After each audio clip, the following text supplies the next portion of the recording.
I paid $15,000 for my parents' dream vacation. They took my brother instead, and said he deserved it more. Now they're begging me for a place to sleep. Hello everyone, I am Alex, 32 years old. I live in Decatur, Georgia, with my wife Callista, and our two girls. Sophie and Emery spend their afternoons after school running about our two-story house, which has a tiny garden. Both Callista and I work as software developers. Callista works for a finance company, and I create mobile apps for a technology startup. Our combined salary is sufficient to allow us to live comfortably without having to worry about our daily expenses. Our current existence is really tranquil. Every morning we get up and prepare a basic breakfast before driving 5-year-old Sophie and 7-year-old Emery to school together. Sophie is in kindergarten, and Emery is already in 2nd grade. Our family weekends are typically spent doing significant, yet uncomplicated activities. We sometimes organize small picnics in surrounding parks or go for walks along the trail around Stone Mountain Lake. We occasionally stay at home and cook together. Callista teaches the kids how to make chocolate chip cookies as I cook dinner. Weekend evenings are reserved for family movie nights, which typically include animated flicks that all 4 of us like. Previously, we would take the kids to Atlanta to see their paternal grandparents every Sunday. But a year ago, after my parents abandoned my family on a trip I paid for, Callista and I decided to break off all communication with them completely. My story begins on my father's 60th birthday. This was a significant milestone, so Dad arranged a big party. All of the relatives and friends were present to enjoy that day. My family delivered a special gift for Dad's birthday that day: the most recent iPad. After noticing that Dad frequently had to squint while reading news on his phone, I decided that an iPad with a larger screen would allow him to read the news more comfortably without hurting his eyes. Sophie and Emery both handed Grandpa gifts that day. The two tiny ones had spent the entire week sketching colorful pictures for Grandpa, with houses, trees, and families. Aside from that, the kids assisted Callista in baking a chocolate birthday cake with vanilla frosting, which my father had always enjoyed. My brother Ryan's family also attended the party. However, they arrived empty-handed, carrying only flowery words and cheerful grins. Ryan is 2 years younger than I am. His family also resides in Atlanta, only a few miles from our parents' home. Ryan has been my parents' favorite kid since he was very young. Even as adults, my parents favor Ryan in numerous circumstances. They always find reasons to justify Ryan's conduct, even if they are not fully suitable. However, I did not give any thought to this preference. My own life was already complete and happy, so I didn't see the need to compete or compare myself to my younger brother. After the party, when the last guests had left and the loud laughter had subsided, we sat down in the pleasant living room. Sophie and Emery were fatigued from a long day of running around with their relatives, so they fell asleep on the sofa. Ryan's 2 children were still seated on the floor carpet, squabbling and fighting over toys. In the comfortable environment following the celebration, my father suddenly expressed, in a dreamy tone, a dream he had been nursing for a long time. With distant eyes, he spoke of Montage Palmetto Bluff, a luxury resort in South Carolina that he had seen numerous times in travel reviews. After Dad's sharing, my mother sighed and added, "Sadly, by the time we leave this world, you and I may still not be able to go because the cost is too high." Hearing Mom's remarks, the entire living room fell silent. Ryan and his wife exchanged eyes, and Callista grinned at me. We merely nodded and listened, then chuckled quietly, like if it were a distant dream that everyone experiences. After a few minutes, the entire family discussed work, the weather, and their plans for the upcoming week. However, Dad's desire to go to Montage Palmetto Bluff continued to dominate my thoughts. That evening, when Sophie and Emery had fallen asleep in their room, Callista and I sat down on our familiar sofa in the living room. The soft yellow light from the table lamp produced a comfortable mood. But in that calm time, Callista came up with an unexpected suggestion. My wife remarked in a kind but resolute tone, "Do you think we should sponsor that trip for your parents? They would go with our family." When I heard Callista's unexpected idea, I looked up at her in amazement. "When did you start thinking about this?" I inquired with curiosity. Instead of responding right once, Callista rose up and grabbed her laptop off the desk. She opened it and showed me the thorough Excel spreadsheet she had created. Callista had carefully estimated the costs, over $15,000 for 6 individuals to spend 3 days at Montage Palmetto Bluff. Every expense was noted on the spreadsheet, including luxurious rooms with river views, dinners at fancy restaurants, wilderness kayaking activities, calming spa services, and even children's entertainment activities. Callista had even estimated the gas expenditures for the trip from Atlanta to South Carolina. I was stunned by the figures on the laptop's screen. Even though our total income wasn't particularly poor, I'd never considered spending $15,000 on a 3-day trip. This was a significant amount of money for our family. It was the equivalent of 4 to 5 months' savings, or a year's tuition for Sophie and Emery. Callista noticed the hesitancy in my eyes and gently placed her hand on my shoulder to encourage. I know this is a lot of money, but it's your parents' dream. They've worked hard and are now 60 years old. I remained silent, reflecting on what Callista had just spoken. Childhood memories flooded back into my thoughts. Images of my father working from sunrise to night, and my mother continuously concerned about household finances. After a few minutes of deliberation, weighing logic against passion, I finally nodded in accord and told Callista, "All right, let's surprise them." Callista grinned brightly in response. At the time, we both believed we had done the right thing. The next day, after ending my shift at work, I drove straight to my parents' house in Atlanta rather than returning home as normal. My pulse was racing with anticipation as I planned a great surprise for them. I envisioned the brilliant smiles on their faces when they heard the news. When I entered the familiar house, I noticed my parents seated in the living room, watching the evening news. With a confident smile, I told them the good news. "I have wonderful news for you both. Our family has decided to sponsor the trip to Montage Palmetto Bluff that Dad mentioned yesterday." Initially, their reaction was exactly what I had expected. My mother's mouth dropped open in amazement, and Dad stood up, eyes wide with incredulity. My mother shouted cheerfully, "Really, Alex? You're not joking with me, are you?" But as soon as I explained that we would be going as a big family, Callista, our 2 girls and my parents, their expressions froze. The delighted expression from seconds before had turned uncertain. After a little delay, my mother inquired carefully, "What about Ryan's family? Your brother?" Hearing those words, my heart felt pinched. I had psychologically prepared for the situation. Trying to maintain a steady tone, I replied, "You can call and ask him if his family wants to join us. We'll help book their spots, but he needs to transfer the money first for us to pay." As soon as I finished speaking, my mother quickly offered, in a voice that sounded imploring, "Why don't you pay for Ryan's family too? He's your brother." Hearing Mom's idea, I stated directly, "This trip costs a lot of money. I can't afford to pay for both families." After my statements, my mother grew silent and stared down at the floor. After a few seconds in the oppressive environment, I felt as if I was standing at a crossroads with endless possibilities. Finally, I spoke up in a decisive tone. "If you don't want to go with our family, I'll cancel this trip." Immediately, my father shouted up in a worried voice, "Don't get upset, Alex. Your mother didn't mean anything by it. We'll go, we'll go." After my father's statements and noticing the tension in the air, I decided to leave immediately. Throughout the journey home, my thoughts began to wander. I wasn't sure if I'd made a mistake by sponsoring this trip. How would you manage it if your parents offered to fund your brother's family, as mine did? Please share your ideas in the comments below. That evening when I got home, I sat with Callista on our usual sofa and repeated my entire chat with my parents. Callista shook her head, angry, as she heard my mother beg me to pay for Ryan's family. Despite her anger at my parents' attitude, Callista kindly told me, "You should stay calm. Maybe they want the whole family to have fun together."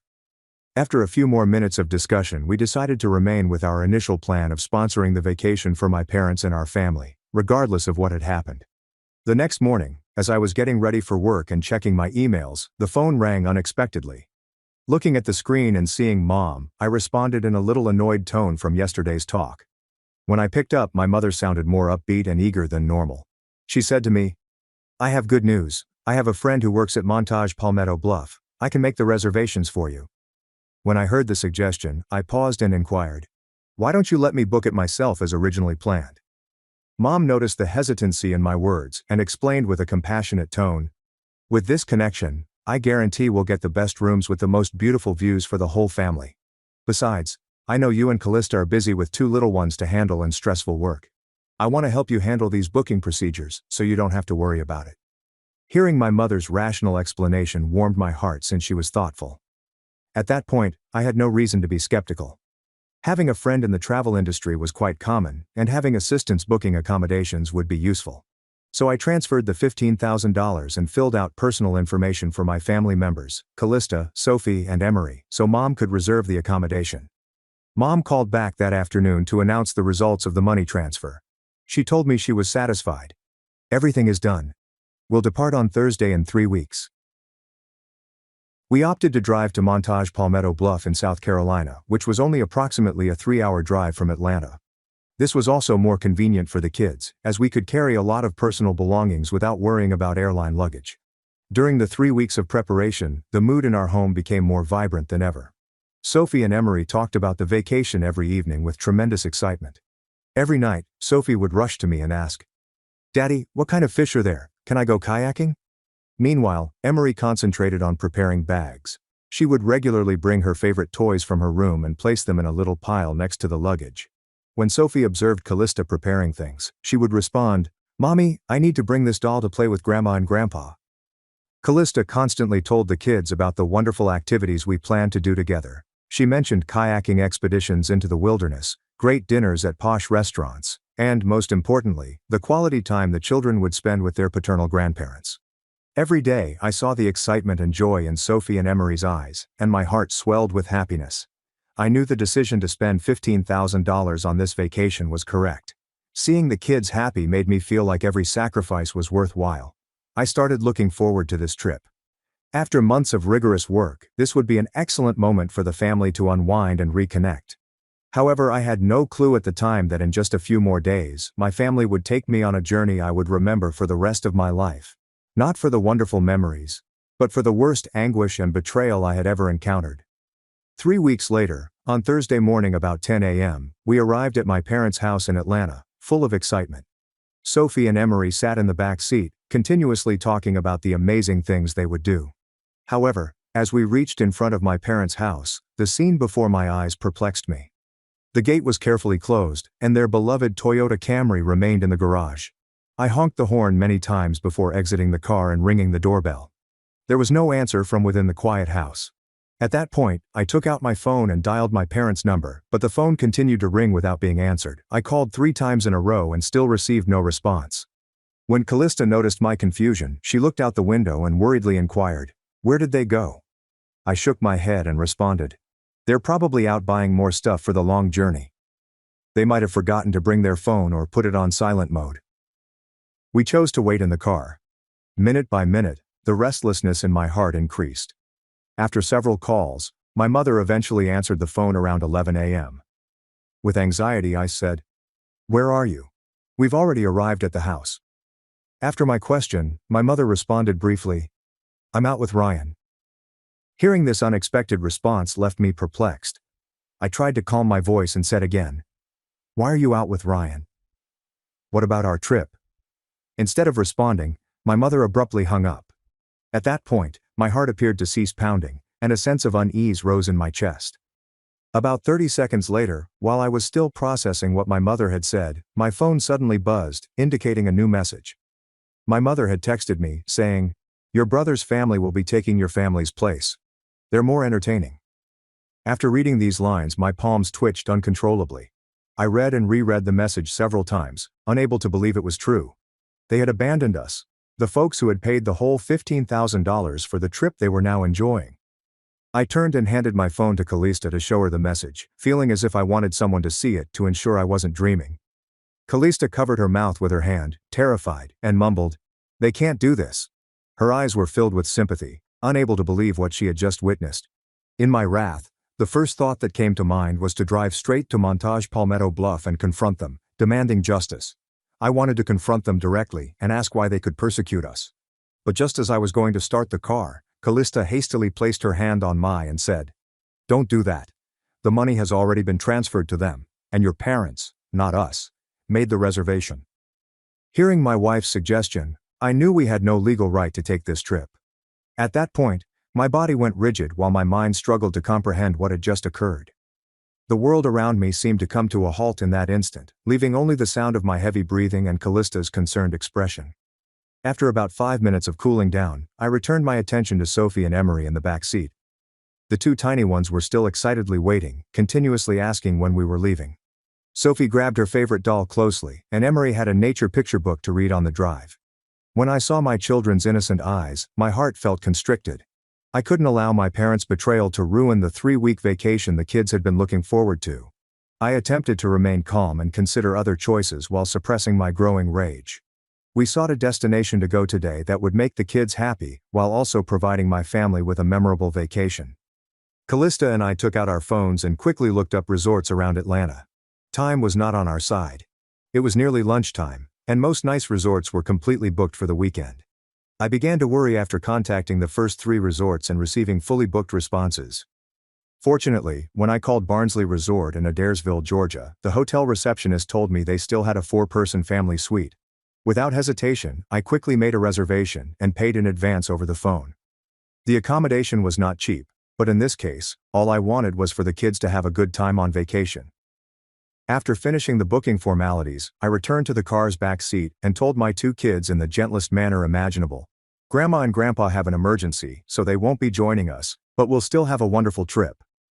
Emery looked a little upset after my news and questioned, "Why aren't Grandma and Grandpa coming with us, Daddy?"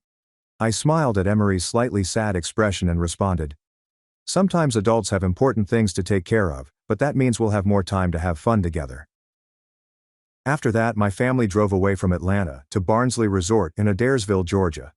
On the way, I tried to concentrate on driving and chatting with the kids, but my heart still remembered my parents' horrible treachery. Due to traffic congestion on the highway, our family arrived at Barnsley Resort about 3 p.m. After checking in and dropping off our bags, we decided to do some light activities to help the kids rest after over 4 hours in the van. Sophie and Emery were very enthused about duck feeding at the resort's tiny lake. The 2 tiny ones laughed as the ducklings competed for the bread pieces they tossed into the water. Following that, we played a quick round of mini-golf, during which Emery demonstrated her amazing accuracy. While the 2 youngsters were joyfully playing on the playground, I took out my phone to capture these happy moments for Instagram. I wanted to preserve these wonderful family memories. Even though the circumstances were unexpected, as I was just opening Instagram to share the images, I noticed a post from my mother's account. The vision that flashed was of my mother smiling brightly next to Ryan, his wife and their children, with the opulent lobby of Montage Palmetto Bluff in the background. The caption that accompanied it made me freeze. "Happy with my son and grandchildren. Thank you, Ryan, for financing this trip." What made me extra angrier were the comments underneath the post, where a series of friends and relatives came to congratulate Ryan, saying things like, "Ryan is so great. Lucky to have Ryan taking care of his parents. I wish I had a son like Ryan." My blood was boiling. They didn't just dump us. They openly gave Ryan credit in front of all of his friends and relatives, allowing him to be celebrated with my money. On the first evening, after Sophie and Emery had fallen asleep in their room, I sat with Callista on the balcony, staring out at the resort's calm garden. With a firm voice, I told my wife, "I've devised a strategy to teach my parents a lesson. They must understand that mistreating us will result in consequences." Following that statement, I began to explain my idea to Callista. Callista shook her head in response to the plan. She warned me, "You should calm down. This could tear your family apart." But at that point, the determination in my heart had hardened into steel. I looked directly into Callista's eyes and stated, "No. This time I will demand justice." Callista was silent for a moment before nodding in accord with my idea. That night, I decided the plan would be carried out once we returned from our trip. I didn't want negative feelings to ruin my wonderful time with my children. Callista and I spent the next 2 days on the vacation, sharing memorable moments with our 2 young princesses. We hiked forest paths together, made cookies in the lodge kitchen, and spent relaxing afternoons by the lake. Although the sadness remained in my heart, Sophie and Emery's innocent laughter helped to ease my soul. After returning from Barnsley Resort, I went to the law office of Miller & Associates, a respectable firm I had found online. The office was housed in a high-rise structure in downtown Atlanta, with a professional and formal ambiance. When I met with lawyer Blake, I explained my case in full. He listened with a serious gaze and occasionally nodded in agreement. After I finished describing the full tale, lawyer Blake sincerely told me, "You have the right to take back what belongs to you, and I will guide you through the proper legal procedures." Following that, he went on to describe the procedures I needed to follow in order to operate legally and effectively. I took careful notes on each step and document I needed to prepare. I felt abnormally calm when sitting at my workstation at home with the official notice that evening. The serious legal writing on the documents represented the power of justice. I was confident that they would learn the lesson they deserved, and I was also confident that I would not regret my decision. The next day, after concluding my work shift at the office, I chose to take an Uber to my parents' house rather than driving home. I purposely did not drive my automobile. On the drive there, I grasped the white envelope hard, which contained the legal notification that lawyer Blake had assisted me in drafting. My hands trembled slightly, not from fear, but from exhilaration combined with the sadness that stayed in my heart. When the automobile came to a stop in front of the familiar house, I noticed the light in the living room was turned on, signaling that my parents were home. I stepped out of the car, paid the driver, and approached to ring the doorbell. After a few rings, my mother came to open the door. When my mother saw me arrive at the door, she exclaimed, surprised, "Alex, why did you come here?" What struck me the most was that there was no hint of regret or shame on her face. She acted normally, as if nothing had happened and that abandoning my family on the trip was a little misunderstanding. Right after that, I entered the residence without waiting for an invitation. My father was seated on the sofa, watching television, and gazed up at me with an unreadable face. Without saying anything, I took the notification out of the envelope and handed it to them. I calmly and coldly informed them, "This is a legal notice." My parents took the paper and read it together. I could watch the emotions on their faces morph from uncertainty to panic as they realized the significance of the legal text. After I finished reading, my mother cried, shivering, "You can't do this. We are your father and mother." I responded with a sarcastic tone. "According to the notice, you have 30 days to leave this house. I've let you live here for free for many years now. I need to take it back.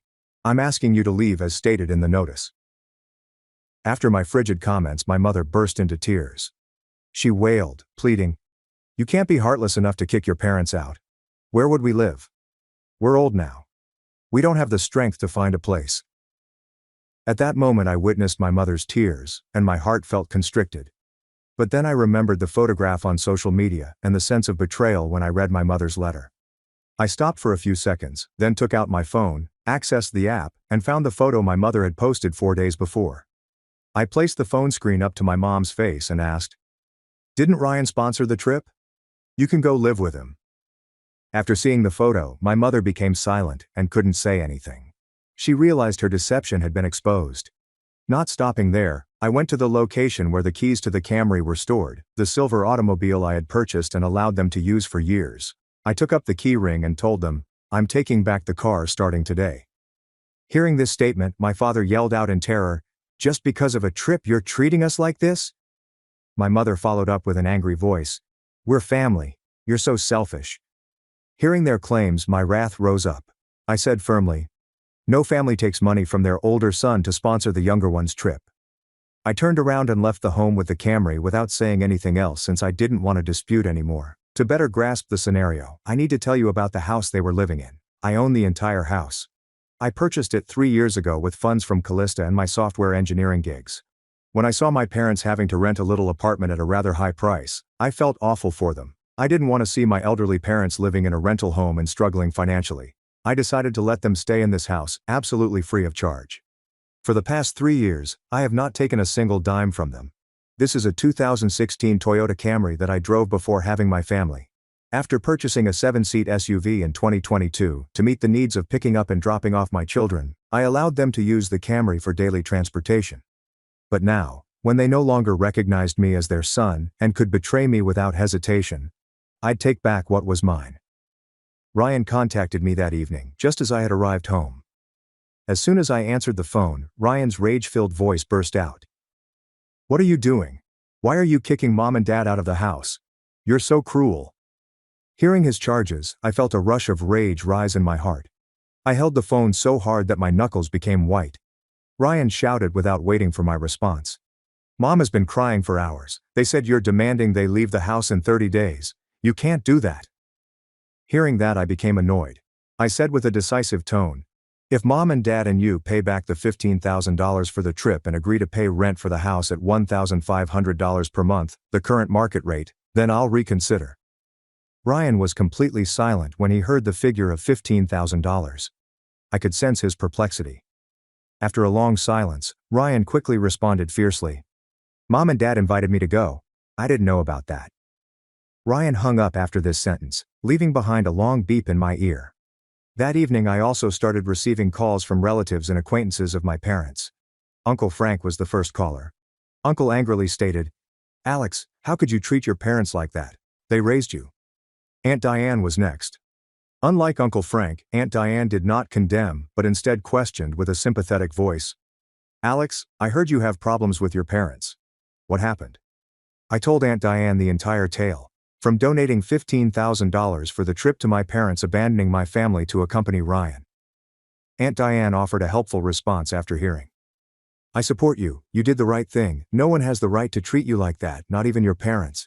Hearing my aunt's encouraging remarks gave me some comfort. The following 2 days were filled with calls from my parents' relatives and acquaintances. From morning to night, my phone rang with complaints, suggestions, and even threats.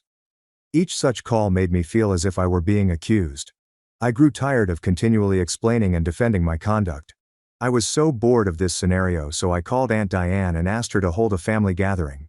I wanted to be able to tell the truth in front of everyone rather than explaining it individually over the phone. The meeting took place at Aunt Diane's house on Sunday evening. The majority of family members were present, including uncles, aunts, and cousins. My parents were also invited, but they declined to attend. Standing in front of everyone, I explained why I had decided to evict my parents from the house and take back the automobile. I told them about my mother's betrayal message, the $15,000 sponsorship for the trip, and the social media post that credited Ryan. After hearing the narrative, most families were taken aback and began to understand my motives. Many folks voiced their support. However, other people believed that families should help one another and be willing to make sacrifices for affection. Among them was Uncle Frank, my father's younger brother. Uncle Frank shook his head and replied, "They're still your parents. Family members have to help each other and know how to sacrifice. You can't abandon them like that." Hearing these remarks, I felt a flash of rage rise. I gazed directly into Uncle Frank's eyes and said, "My dad is your blood brother. He's also your family. You and he share the same DNA. Why don't you take him in?" After my offer, Uncle Frank instantly opposed. "I still have my own family, my wife and kids." I grinned coldly and responded, "You just said family has to help each other." Uncle Frank jumped up violently and departed without saying anything further. At that point, I recognized that many individuals only know how to counsel others to sacrifice when they are not experiencing losses themselves. My parents refused to leave despite the fact that I had given them 30 days' notice. Perhaps they assumed that by refusing to leave the house, I would be powerless to harm them. They may have anticipated that time would cause me to calm down and reconsider my decision, but they miscalculated. My determination stayed as strong as steel. When the 30-day limit passed, I filed an eviction action in district court. Lawyer Blake guided me through the difficult legal procedures.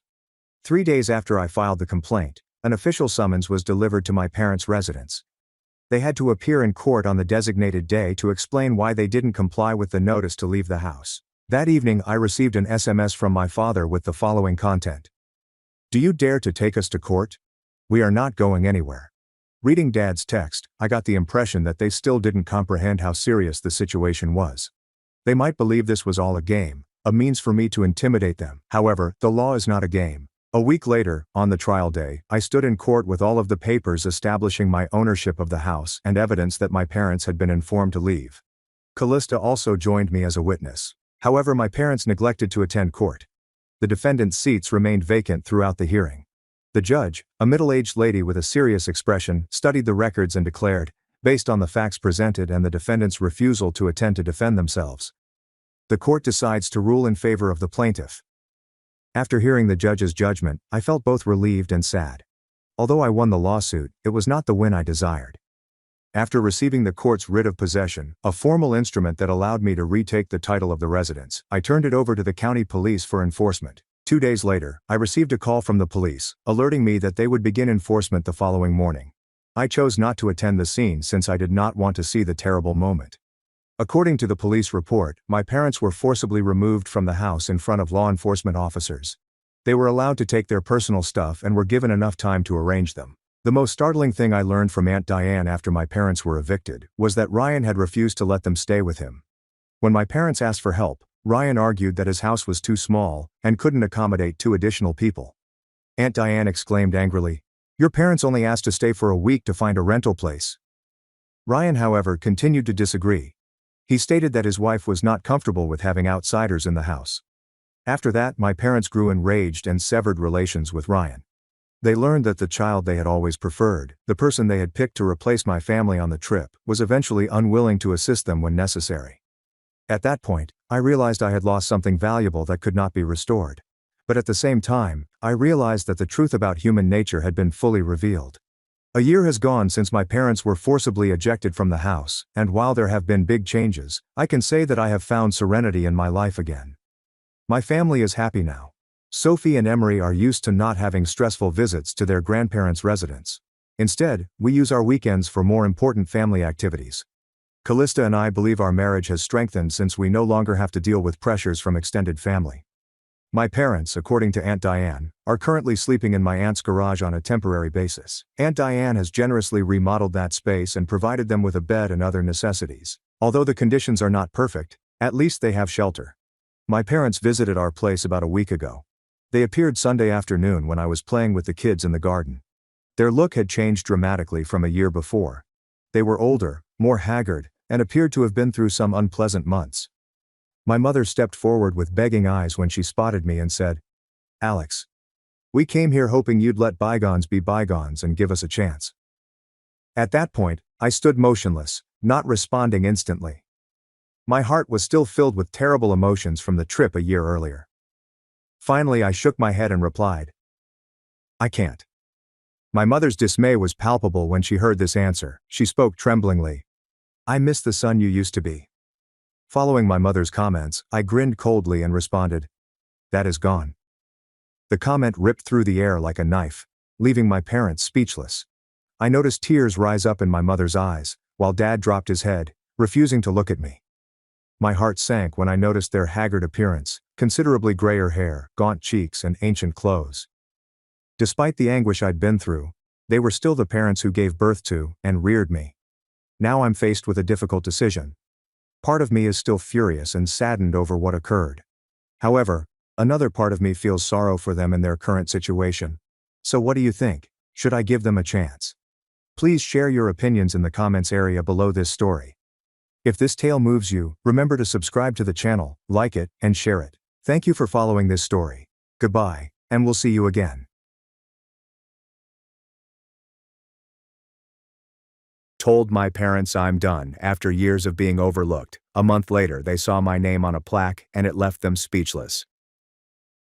My name is Noah, I'm 26. And there's one thing you should know about my family. They have a golden child. Noah is my younger brother by 2 years. He has been the star since we were little.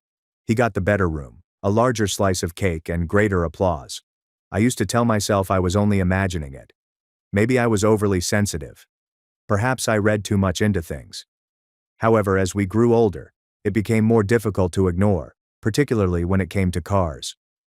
Noah crashed his first car when he was 17, while texting and driving. My parents were unhappy for a week before surprising him with a newer model, complete with a ribbon on top, as if it were a prize. Me. I saved for years to purchase my second-hand vehicle. No ribbon means no congratulations. Dad arched an eyebrow and murmured, "Don't get cocky. It's just a car." I remained silent. I'd become accustomed to drifting into the background while Noah basked in the spotlight. I studied hard, worked full-time during college, finished debt-free, and found a respectable job in finance.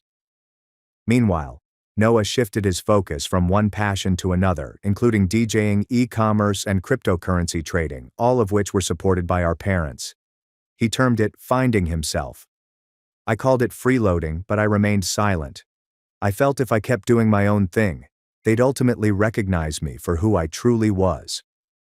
Then came the moment that started everything. It was a wet Thursday when my automobile died.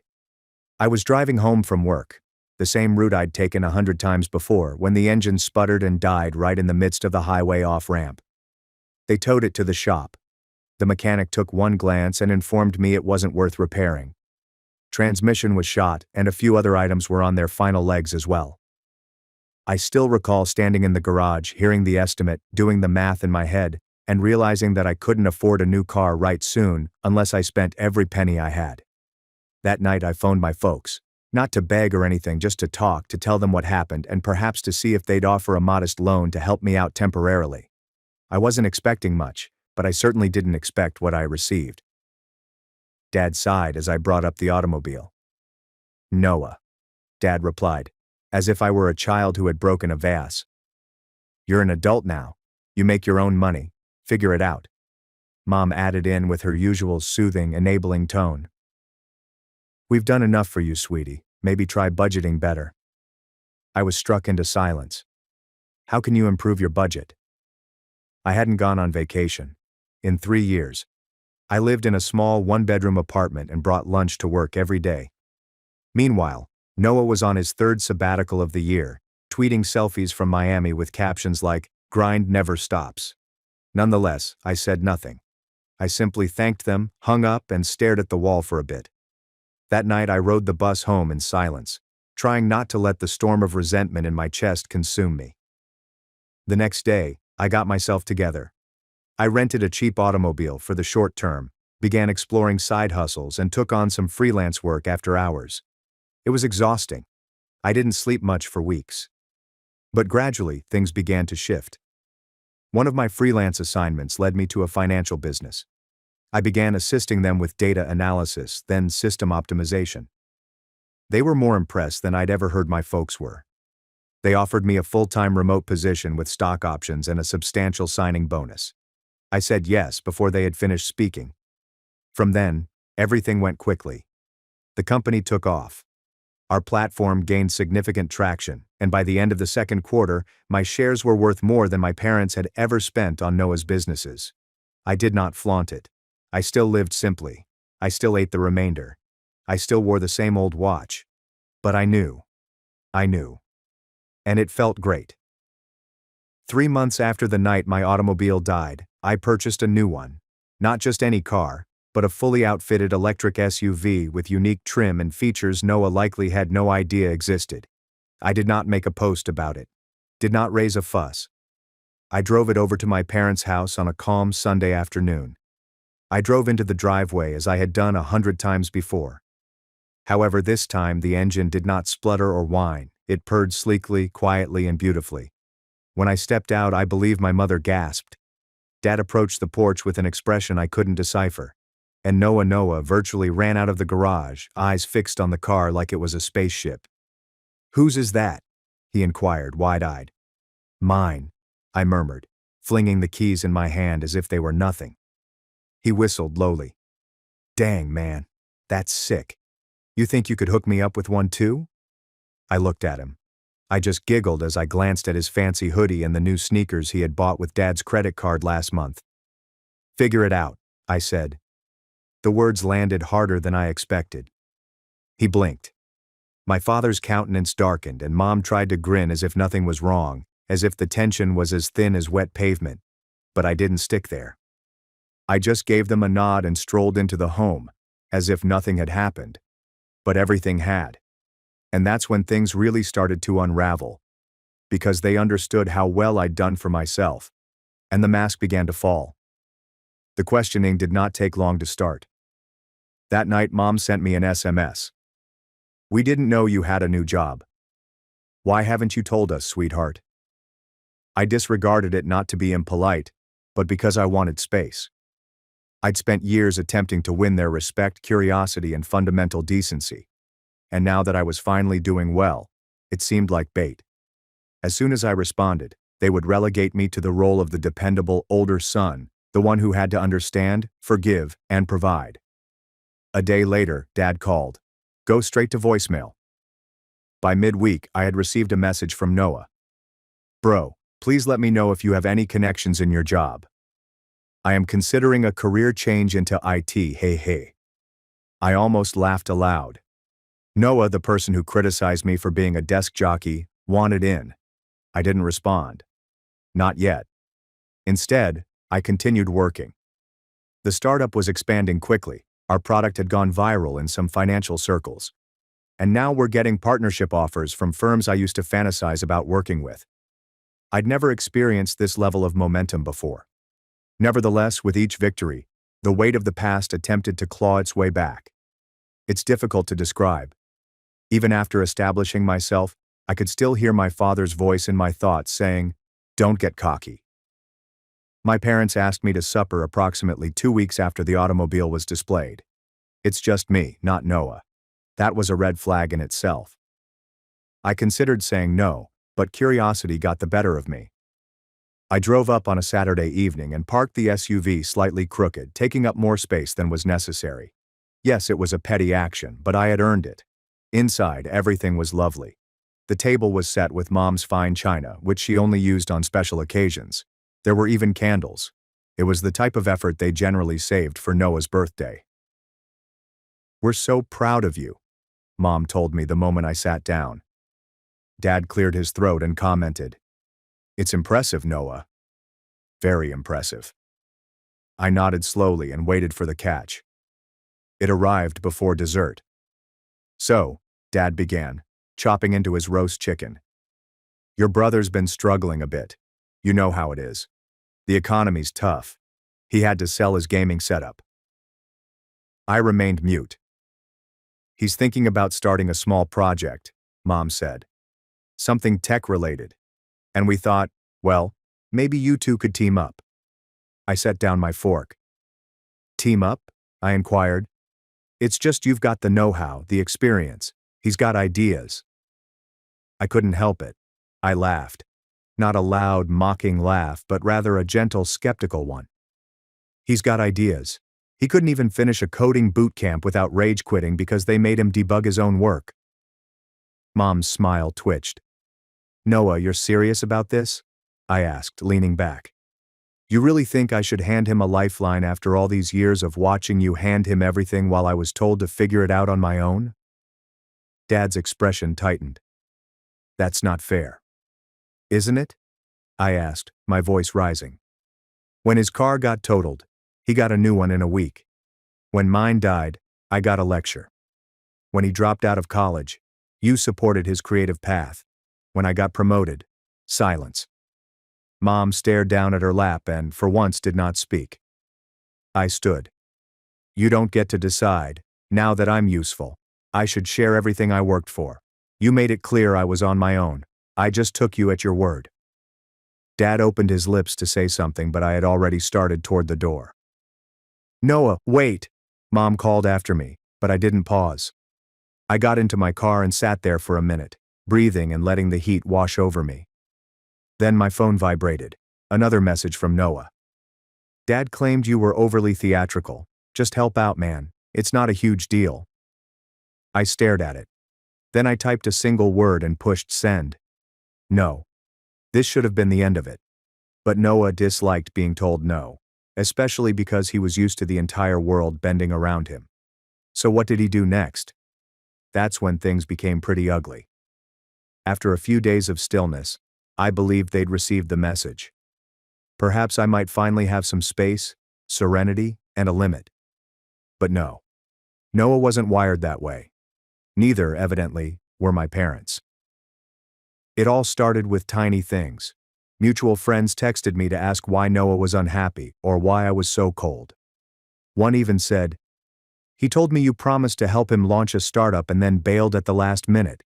Is that true?" I felt the usual tightening in my chest, the twist of being misrepresented by someone who knows they'll never face consequences. I didn't respond to most of them, with the exception of one close friend who was familiar with the family dynamics. I informed her, "He's lying. I didn't promise anything." She simply said, "Figures. He's been talking about how you're suddenly rich. Jealousy, I guess." It did not stop there. That weekend I received a call from my bank. Someone tried to register a joint business account in my name. The branch manager reported it because the second applicant's information did not correspond to anything in my records. Guess who the second name was? Noah. He tried to launch a business in my name without notifying me, probably figuring I'd go along with it once it was established, as I always did. I was stunned, furious, embarrassed. I had to go in person to correct it, validate identity documents, and make a few changes.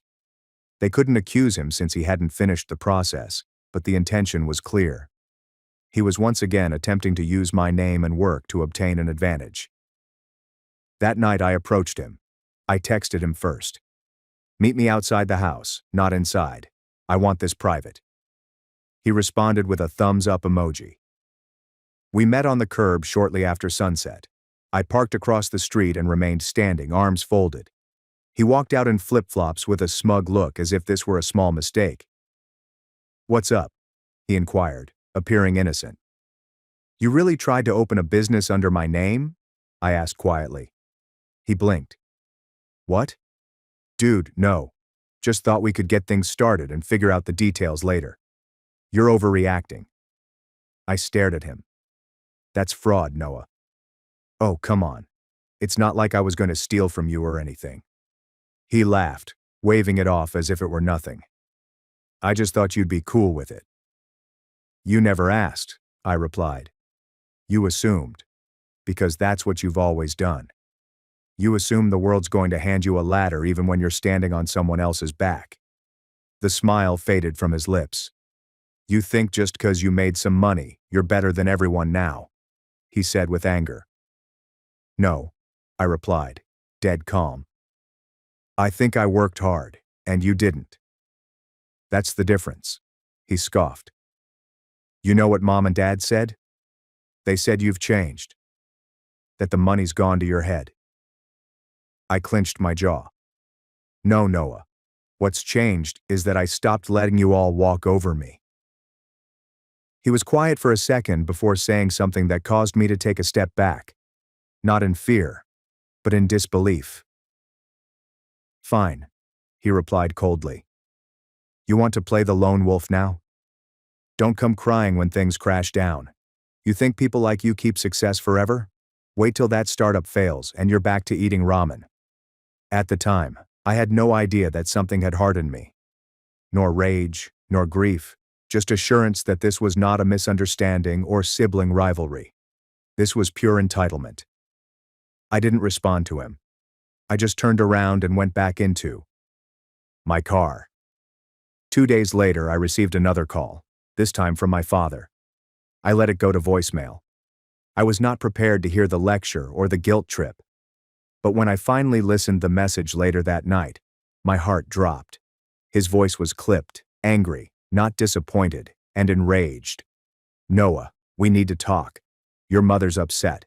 Your brother said you threatened him, and we're not going to let you destroy this family with your ego. Call me back tonight." I looked at my phone, astonished. Has anyone threatened him? I had not even raised my voice. It struck me like a freight train. Noah was doing what he always did, playing the victim and turning the narrative upside down. But this time, he intended to weaponize it. My parents believed him, or at least wanted to, because trusting me would mean admitting they had been mistaken about him all along. That was the night I realized I needed to make a decision. I could either continue defending myself to people who didn't want to hear it, or I could do what I should have done a long time ago. Walk away totally. But before I made my final decision, I needed to make one last move. Something that would make them all stop and notice me for the first time. Not the youngster in the rear, not the ATM, not the backup plan. I didn't get much sleep that night. My mind raced with plan rather than fury, because for once, I didn't respond. I was not playing defense. I was taking charge of the story. And if they were going to characterize me as selfish, arrogant, or harsh, I might as well make it memorable. Not out of pettiness, but out of closure. First, I typed out a quick message for my parents. I listened to Dad's voicemail. I did not threaten Noah. I told him no, for once. If you want to trust his account of events, that is your decision.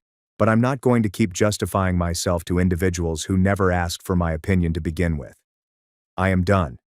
There is no sign-off, no emotion, simply the truth, flat and definitive. I did not expect a response, and I didn't receive one. But what happened next? That was my decision. You see, I wasn't simply doing well. The startup I joined months ago had just received a second round of funding. We were collaborating with a major financial institution, and my position had changed from contractor to executive.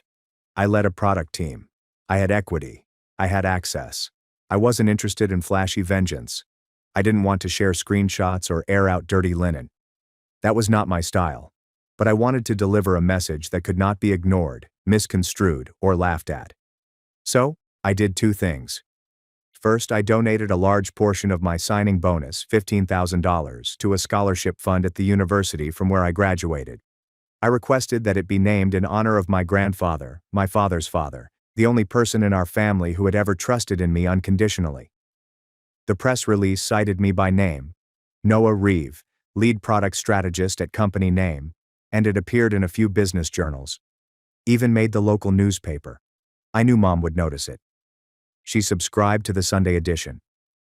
I envisioned her sitting at the kitchen table, coffee in hand, glancing through the story, blinking at my photograph, and wondering why I hadn't notified her. Then I called the dealership. I had been considering getting a second car, not for me or anyone else. See, there was one individual in my family who always treated me like I was important. My Aunt Renee, my father's younger sister. She had never married, lived modestly, and taught high school for more than 30 years. Every year she gave me books rather than gift cards. When I received my first internship, she wrote me a handmade card expressing her pride. She never made a huge fuss, but she always made me feel important. She drove a dilapidated, old Corolla with about 200,000 miles on it, so I purchased her a new hybrid model that was improved, clean, safe. When I arrived at her apartment and handed her the keys, she simply stared at me in disbelief. "I don't need a car like this, Noah," she said softly. "You deserve one," I replied. No strings attached. She shed tears, hugged me more tightly than anyone had in years. She didn't talk about it online. I didn't brag to my relatives. She drove it home and mailed me a thank you message in old-school, gorgeous cursive. It's still inside my refrigerator. That was all the closure I needed. Not the SUV, not the stock options. However, life has a way of bringing things full circle. A month later, I received a call from my cousin Sophie, Aunt Renee's daughter. She told me the news. My parents were invited to a local charity gala hosted by the university. They had no idea I was being honored that night. Sophie did. She was there too. She said that when my name was called, and the presenter mentioned the scholarship I had funded, my mother gasped aloud. My father just froze. "They looked like someone had punched them in the chest," Sophie said, laughing softly. "It was kind of beautiful." I didn't attend the event myself. I had a prior commitment. However, a photograph of the plaque quickly circulated within family circles. What's the kicker? In the same paragraph, the article mentioned Aunt Renee as the recipient of a vehicle donation. Some keen-eyed relatives made the connection. That's when the real fallout began. My inbox started to fill up with messages from cousins I hadn't heard from in years, an email from my uncle stating that he has always admired my work ethic. Grandma's voicemail was short, uncertain, but heartfelt. "I'm proud of you, sweetheart. I just wanted you to know that." What about my parents? The radio is silent. Until one day a large envelope arrived by mail. I have no return address, only my name. Inside was a handwritten note from Dad. The handwriting was tight and slightly unsteady.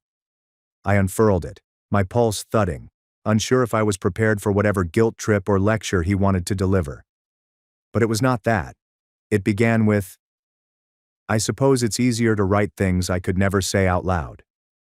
What followed was 3 pages of something I never expected to see: accountability. He acknowledged having double standards, constantly giving Noah more, and expecting me to just cope with it. He wrote about how he felt he was teaching me strength and independence, but he now realizes he was simply withholding the love and support that every child deserves. He wrote that he saw the photo in the newspaper, that he had no idea what I'd been creating. Seeing the name Reeve in the headline made him realize how little he understood about the guy I'd grown into. Then he wrote something that left me speechless. "You don't owe us anything, least of all forgiveness. But I want you to know I was wrong about you. About everything." He did not beg. He did not beg for money. He has just confessed. I sat on the floor, read it 2 or 3 times, and then cried. Not because I sought vengeance, not because I felt proud, because for the first time in my life, I felt noticed by the man who had spent years staring straight through me. In the weeks that followed, I did not rush to make a call. I needed time. Still do. But I saved the letter. I responded with a shorter, simpler message. I told him I appreciated his candor. I was unsure about what the future held, but I was willing to start a new chapter in which the focus was on respect rather than handouts or hierarchy. What about Noah, though? He did not alter. Last I heard, he tried to start a podcast with 2 of his pals. It fizzled out within a month. Then he uploaded a snapshot of a sports automobile to Instagram with the message, "Manifesting this." I grinned upon seeing it, because I didn't have to clap back. I did not need to explain. I'd already accomplished what he never could. I quietly left when found out my wife's affair after 3.5 years of marriage. A year later, my ghosted ex-wife tracked me down. After learning of my wife's adultery, I moved to the hills. I'm not sure why I'm writing this, but hopefully it will be useful to someone now that the situation has passed and I've moved on. After 3.5 years of marriage, I discovered my wife's affair in February 2018. I worked a contract job that periodically required extensive travel but also allowed me to work from home when I returned. My wife worked as a director for a technical sales company, which was highly lucrative. Although things had gotten a little strained as she worked longer and longer hours and I traveled for work, we still had what I would consider a fairly good marriage. Background: 5 years ago, during a cookout thrown by a mutual acquaintance, I met my now ex-wife. We hit it off right away once we started conversing. To be honest, I thought being with a lady who was both attractive and articulate was a great advantage. She seemed to like my rough around the edges personality. After a few weeks of dating, we were charmed with each other. When we met at each other's apartments, the clothing just flew off. After 18 months of dating, we married and moved into a spacious apartment while saving for a down payment on a house. Things began to shift after the first 3 years of marriage. Even though I still had affection for her, I noticed that she argued over minor issues. When I mentioned all the late hours and increasingly frequent work outings, she became enraged. Since she was climbing up the corporate ladder, she would explain that it was a necessary component of paying the dues, or so she thought. She told me that since I was also gone for weeks at a time, I had no right to challenge her. In truth, I had only been taking holidays for 3 or 4 days every 5 weeks, so I convinced her that I could easily reduce my trip time. There was no conclusion to these exceedingly circular arguments. Looking back, I realize I was completely oblivious that my wife was having an affair. Aside from our diminishing sexual relationship and her consistent late work hours, I would never have guessed anything. I just figured she was exhausted from her job. But being rejected so frequently when I attempted to initiate a sexual relationship had taken a toll on my ego. Although she had a business phone and may have been using it, I did not see the covert texting that I had read about in other publications. She used our spare bedroom as a home office and spent a lot of time in it. Kathy began returning home after work in September 2017 and instead spent the evening at a work engagement. This rose from 1 night per week to more than 3 evenings each week. Although I'm not inherently envious, she would surely be seen by others, and I'm aware that she would have to avoid some of the males at her workplace. Despite working with more male CEOs than female CEOs, she gave the impression that she was solely interested in her profession. The first time I believe she was cheating was a month before D-Day. She had stopped at the store before returning home. I was asked to help her with the food shopping. As I was getting some belongings from the back seat, I noticed something pink glinting just beneath the front passenger seat of her car. It was my wife's bra. She preferred ones from a specific clothes store, so I knew they were hers. Looking back, I see the bra was a warning sign. When she's feeling particularly amorous, she always takes off her bra first, from underneath her clothes. I'm not sure why, but watching this made me sick to my stomach immediately. I didn't understand why her bra was under the seat. I said nothing more. My heart must have been pounding so hard that I almost passed out, because when I returned the bags to the kitchen, Kathy inquired how I was feeling and claimed I looked like I had seen a ghost. I just ignored her remark. It took everything I had to hide my feelings, but I tried not to appear offended or fooled. I decided to find out if she was seeing anyone that night and the next day. I began to evaluate all of the signals I could have missed. Aside from the bra, I had no evidence. She works in a downtown office building, and we live in a relatively large city. I decided to temporarily put the affair out of my mind and explore giving her more of my time. One Friday evening after work, I prepared a delicious lunch and set the table with elegant plates, silverware, and candles. I bought a bouquet of flowers and a wonderful bottle of wine. When she arrived as normal after work, I showed her the supper and everything I had prepared. She apologized and said she was sorry, but she needed to go to a neighborhood hangout to meet up with her colleagues. She said she needed to take a shower first, but she could have a quick snack with me before leaving. I guess I fell completely silent because my insides turned on me. I won't go into detail about how angry I was at the time, but I'd had enough. I took my work cell phone and dumped it in her back seat while she was showering. I had considered using my own phone to find her. I then went into the kitchen and tossed away the food and flowers. She got ready after showering and looked lovely as usual. "All right, let's eat," she replied. "Never mind, go out with your friends," I told her. She inquired whether I was angry after giving me a strange expression. "I'm sad that you never want to do anything with me," I told you. She became enraged and sarcastically remarked on my short temper, ordering me to quit acting like a child. I said, "Foolish me," as I stood there, allowing everything to sink in. For once, I thought we should spend the evening together. She merely smiled and stormed away. When she left, I grabbed out my second phone and started following my work phone. I caught her stopping about 20 minutes away, at the bar where she frequently meets with her coworkers. I decided to go find her car. Indeed, it was in the bar's parking lot. I waited to see if I could spot her in my car across the street. I felt radically different, like a stalker, but I told myself that I needed to alleviate my anxiety about her location. I saw her leaving the bar with a man approximately an hour after I arrived. He looked like an executive from her company. He grabbed her, dragged her closer, and planted a kiss on her lips. My entire body was numb, and my gut began to clench up.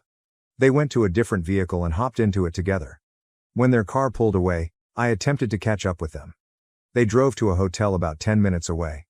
As I came to a halt on the street beside the hotel, I noticed them exiting, holding hands, and entering. I had seen enough. I felt ridiculous. I started banging the steering wheel with my fist. That was it. Something went completely blank inside of me. I'm not sure if I had an out-of-body experience or blacked out, but as I recovered, I wanted a drink. At this point, my life took an unexpected turn. I simply started driving out of town, reliving everything I'd just seen. As much as I hate to admit it, I was crying because I was angry.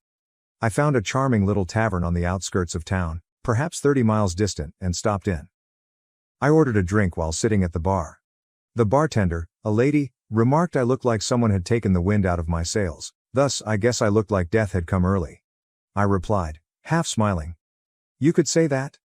A man sat down beside me and started a conversation.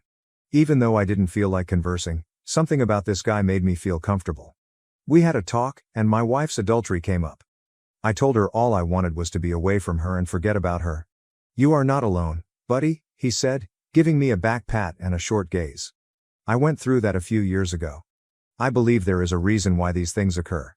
I guarantee you that your life can now take both positive and terrible turns. At this point, everything is up to you." His words, for some reason, startled me out of my funk. Even though I was aware of my anguish, I've always been able to think clearly, and he was entirely correct. We identified ourselves. Ray was his name. I appreciated his down-to-earth attitude, despite the fact that he was more of a country guy. "When are you going to move out?" he said. I suppose I never considered looking that far ahead. I had a fight-or-flight reflex going on, and I knew I didn't want to be around this woman anymore. "I have an idea and I feel very sympathetic to your situation," Ray informed you. "When the time comes, I have a mobile trailer on my property in case you need to go. It may take some tweaking and isn't really good. Why don't you come and see if you can envision yourself short-living in anything like that? I'll give you a great deal on it, at the very least. You could even park it on a beautiful piece of land I own. I would be grateful if you could watch it for me. It may be useful to escape your situation, just a thought." I took a while to grasp his concept. "Hell, honey, if I could have escaped my crazy ex-husband years ago, I would have jumped at the chance to live in his trailer or anything just to get my head on straight," said the bartender, who had been listening in on the conversation. Perhaps this was just what I needed, but I felt like I'd stepped into the twilight zone. "Yes, I'll think about it and maybe check it out," I said to Ray. After a time, we broke up and planned to meet at his house in a few days. I began to feel as if I had some perspective and a chance to escape what I perceived to be a dreadful heartache paired with a nightmare. I knew one thing for certain: I never, ever wanted to spend time with my wife again. I find cheating abhorrent, and it has always been something I felt I would never tolerate. I sat on the couch when I got home that evening after Kathy. Kathy questioned where I'd been when she came out. "Where have you been?" I asked, turning to face her. "You know, I went to get drinks," she explained. I said directly, "Are you having an affair?" She seemed astonished, but she quickly composed herself and replied, "No, why would you ask me that?" I told her that I'd heard she might be seeing someone at work. "Who told you this?" she stated. "Someone I know," I said, keeping the name a secret. After repeating, "You're being ridiculous," she accused me of intoxication and insanity and inquired about my location. "We're going to a bar to enjoy some drinks with our friends," I said. Despite her obvious desire to ask more questions, she returned to our bedroom and retired to bed. Now that I had proof she had been fooling me for months, I decided to sleep on the couch. I couldn't sleep because I kept envisioning her in bed with this man. I felt bad about myself, disgusted, and hurt. But then I thought of Ray's trailer. The concept of that made me happy, and it was almost like a revelation. Something must be wrong with me since the fight or flight reaction activated immediately in the midst of my misery, and I chose the flight response. We didn't talk much the next morning and went on with our weekend as if nothing had happened. I set up a meeting with Ray a few days later. When I arrived, I realized that Ray had a beautiful ranch, and the trailer was fairly nice, about 26 feet long and well furnished. It reminded me of a fantastic spring break vacation I took with friends while in college. Ray accepted the money I gave for the trailer. To be honest, I nearly stole it from him. He gave me directions, so I drove over to inspect his ranch property. There were hiking and biking trails nearby, and the scenery was beautiful, with plenty of trees and scrub vegetation. Ray had a little cabin on a hilltop overlooking the property, with electricity and water available for the trailer, and it was at the foothills of some mountains. Ray offered to set up the trailer and transport it to the place. I tried to convince Kathy to come clean over the next few weeks, but all I got was gaslighting. I even told her outright that if I found out she was cheating, there would be no turning back. As a result, she became even more immersed in her affair fog, and began to deny my claims. I almost chuckled at how horrible the denial was. I chastised myself for failing to photograph the two of them, even though I had no real evidence that she had cheated. After experiencing such emotional suffering, I concluded that I wanted to leave this marriage. Instead of articulating my feelings to Kathy, I just started plotting. While she was at work, I quietly began collecting my belongings from the apartment and transferred them to the trailer. At the very least, I felt I was doing something about it. I saw a difference in Kathy during this time. Although she had been nicer to me, I felt it was too little. Too late. I thought I needed a break too, so she continued to go on company outings, after work. One night, I got ready right as she was leaving. After staring at me, she asked about my destination. All I said was, "Meeting up with some friends." "You wouldn't enjoy all the shop talk, and you don't know them," I interrupted her as she continued to ask questions. She used to say exactly this to me whenever I asked if I might accompany her on office trips. "All right, have a good time," she said with a somewhat annoyed expression. "I definitely will," I said. I met new people while working on the trailer and hanging out with Ray at the bar. I felt better after spending time with Ray's lovely family and friends. I also decided to cut back on my drinking because I did not want to develop any bad habits. I knew better than to drown myself in sympathy, even though it would have been so easy. Kathy informed me that the following week she would be traveling for work. When I asked who was going, she said it was the executive team and a few department heads. "I hope you have a great time with your boyfriend," I said, staring at her. I immediately regretted saying that, as it sparked a heated debate. Although Ray had told me that it didn't matter, I now regret not learning more about her affair partner, AP. "It doesn't matter who the other guy is," Ray explained. "The fact that she chose to leave you is all that matters. She destroyed the marriage, whether she admits it or not. Brother, facts are facts. Ray should write a book for the betrayed, damn it." During Kathy's work vacation, I had the perfect opportunity to move out completely. I gathered everything valuable that belonged to me, including clothes, laptops, and equipment, but I didn't take any shared goods or furniture. Before I left a note on the kitchen table that said, "I hope it was worth it." I placed my wedding ring on top of the note. As I walked away, I felt as if a huge weight had been lifted off my shoulders. The pain would take time to heal, and there would be baggage to deal with, but I had begun. I needed time to myself and to quickly and quietly get rid of her. The fact that I hadn't challenged her or coerced a confession didn't make me proud. I hadn't screamed or shouted. She didn't deserve it, in my opinion. She disregarded everything we owned, including our plans for the future, our aspirations, for I hadn't made any plans or contacted a lawyer. All I wanted was a fresh start and some clarity. When I arrived inside my trailer, the fresh air from the mountains was exactly what I needed. The following week, I resumed running, and it felt great to be alive. Kathy texted stuff like, "We just landed," "We're having a team dinner," and so on while she was gone. "Where are you?" was the inquiry in a few emails. "Why haven't you gotten back to me?" I did not respond. When she got home, my phone exploded with calls and texts, and her mother tried to call me after the first day, but I didn't answer. She didn't try to contact my father because we're not close, and he's the only member of my family I still have. After being ignored for a week, her messages became more frantic. "What is this?" she texted. "We must speak. I'm not sure what you believe you know, but nothing is happening. There isn't an affair going on." She finally texted me after a week of not responding, saying, "I'm sorry things got out of hand. It didn't matter that I was connected with someone at work. You were frequently away while I was concerned with my work. I simply made a mistake and meant to end it." An error? I had been waiting for this confession all along, but strangely it only made me despise her more. Why was she unable to be truthful? I had no dreams of a future with this woman. Errors don't last for 6, 8, or a year. I refused to respond to her, even after she stopped bothering me for a few weeks, since I didn't want her to find out where I lived or pry about in my life, and I didn't want her to ruin my haven. She then began sending horrible texts like, "You're a coward," one day. "You refuse to speak to me. You have no regard for us. Come home, please, so that we can discuss. You're where? I can visit you.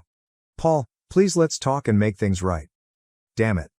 Although I don't recall all of the texts, they all seem to be excuses with little genuine regret, so I let them go in one ear and out the other.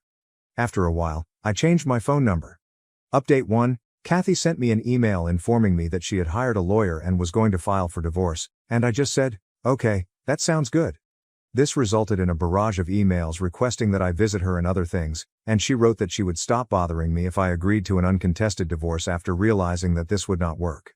After I agreed, I was truly free a few months later, and when I moved out of our apartment, I never had to see her again. She appeared to care more about it than I did, even though neither of us had any closure. I'd think of her every now and then for a few months, and the pain would suddenly hit me, like when I heard a song we used to like, but after a while, I simply stopped thinking about her. Update 2.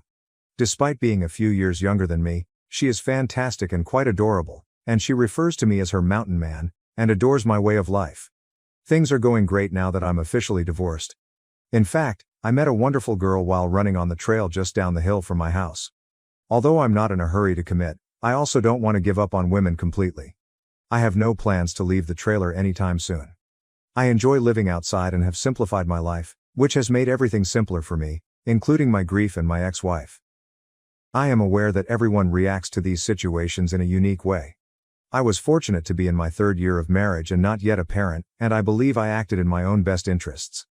You don't have to spend your entire life with someone who cheats. If you experience something similar, try not to think about it too much. Continue living your life. As you improve yourself, it will get better. I wish everyone the best possible life. I've updated this about 5 times to make it more readable, and I just wanted to give you an update on my ex-wife's condition. As I mentioned in my previous post, I was concerned that my ex-wife was attempting to locate me. I had left our previous residence, which was about 2 hours away, and I ran into her last weekend at a coffee shop I frequented in a nearby town. It didn't seem like a coincidence to me, and I was able to flee before she noticed. Update 3. I drove into town this past weekend to grab groceries and made a stop at my usual coffee shop. I was using their free internet to work on some paperwork for work, which I finished and walked out of. I was on my way to my pickup when I heard someone call out, "Paul." When I turned to look across the street, I noticed Kathy waving at me. Finally, Armageddon arrived. She raced across the street toward me, and I stood there in shock. As if expecting an embrace, she walked over and extended her hand, but I stopped her in her tracks by reflexively extending out my arms with my palms up. She appeared to be in tremendous pain. Then she said, "I've been looking for you, Paul. I've wanted to see you since I learned you moved here. Could we have a conversation?" Guys, I felt like an animal locked in a cage. Yes, I did. "All right, let's find a table or something and we can talk for a minute," I eventually conceded. When she asked if we could come to my house, I said no. At the end of the block, she brought me to a bench outside a little business. She began by commenting on how much I had changed and how much she admired my new appearance, beard, and fitness level. She exclaimed at how much my body had transformed. She was wearing a tank top, little white shorts, and her hair in a ponytail, just like I used to like. I had my radar set to high. She was plainly trying to activate the sex appeal. I needed to restrain myself so I could see where this was going.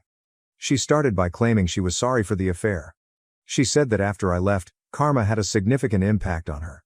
When her boss learned about the affair, The situation grew so tense that she resigned. Her affair partner, AP, who was at the time engaged, was chastised and transferred to a different area within the organization. She responded by telling his fiancé the truth after he blamed her for everything, causing the couple to split up. This is when she bowed her head and started to cry. I didn't say anything. I simply sat there and gazed around. She stood up straight and gazed at me for a long time. "What do you want from me?" I inquired. She told me that she did not intend to have an affair. She claimed that the company's politics and posture pulled her in, and that her AP used his charm and authority to coerce her. She admitted that she thought she was exploiting him in the same way that he exploited her. After I accused her of cheating, she indicated that she planned to come clean. She drank after work to alleviate the guilt she felt at the time since she despised herself. She claimed she felt dumb, alone, and as if her heart had burst with loss right after I left. She discontinued her friendship with her AP immediately. She believed she needed to find me to see if there was any hope of reconciliation because I refused to communicate with her or contact her. She desired a fresh start. Despite the fact that she was aware of our divorce, she thought we might start over. I merely looked at her. I then handed it to her. "You have no right to come out here and undo all the harm you have done. Do you think I'll overlook everything you did to destroy our union? As I previously stated, we were done if you cheated. Forgiveness does not exist. This relationship will not be restarted. You murdered it. As soon as you left me, you ruined everything we had. How foolish do you believe me to be? One evening, I saw you enter a hotel with him. Were you aware of this?" I saw that my voice was becoming more audible, so I pushed her away after she grabbed my arm and began crying on my shoulder. "I deserve all this?" she replied, glancing up at me. "I am certain that I do. If nothing else, would you allow me to take you out to dinner?" "I'd rather not go. I would like to speak further. I want to make sure that we are transparent about everything. You need to spend more time with me than you have in the past. Paul, please. I love you so much, even though I know you might not want to hear it. I had no idea how much I loved you before you left me." She began to sob violently and hyperventilate, so I took her up and hugged her, which seemed like the only way to calm her down. I realized then that I had crushed her heart as much as she had shattered mine. Walking, we found a nice location to continue our talk, and I said, "How did you discover me?" Once she had calmed down. "Have you hired a private investigator?" Kathy compelled Stacy to share all of the information after she asked how things were going when they ran into each other a few weeks before. Stacy didn't indicate that she had noticed me, so she responded with a tiny laugh. I had warned Stacy not to tell her, so she was hesitant, but Kathy persisted. Stacy eventually gave in, but all she knew was that I lived nearby and was in town. On her days off, she began to come here to check on me. I kind of laughed when she said that, thinking, damn, Stacy can't keep her trap shut. She blushed. We eventually decided to have dinner at a charming little spot with a patio. I made sure we didn't drink anything because I didn't want to give her a reason to be kind to me or say she wasn't so inebriated that she couldn't drive back. We had a good conversation, and I then escorted her to her vehicle. She insisted that she hadn't dated anyone else since I left, and she vowed fervently that I was the only person she wanted, so she pushed me hard to stay longer. "No, it's still way too early for me to go down that road," I told her. My response to her request for my phone number was, "You'll just blow it up with texts and calls."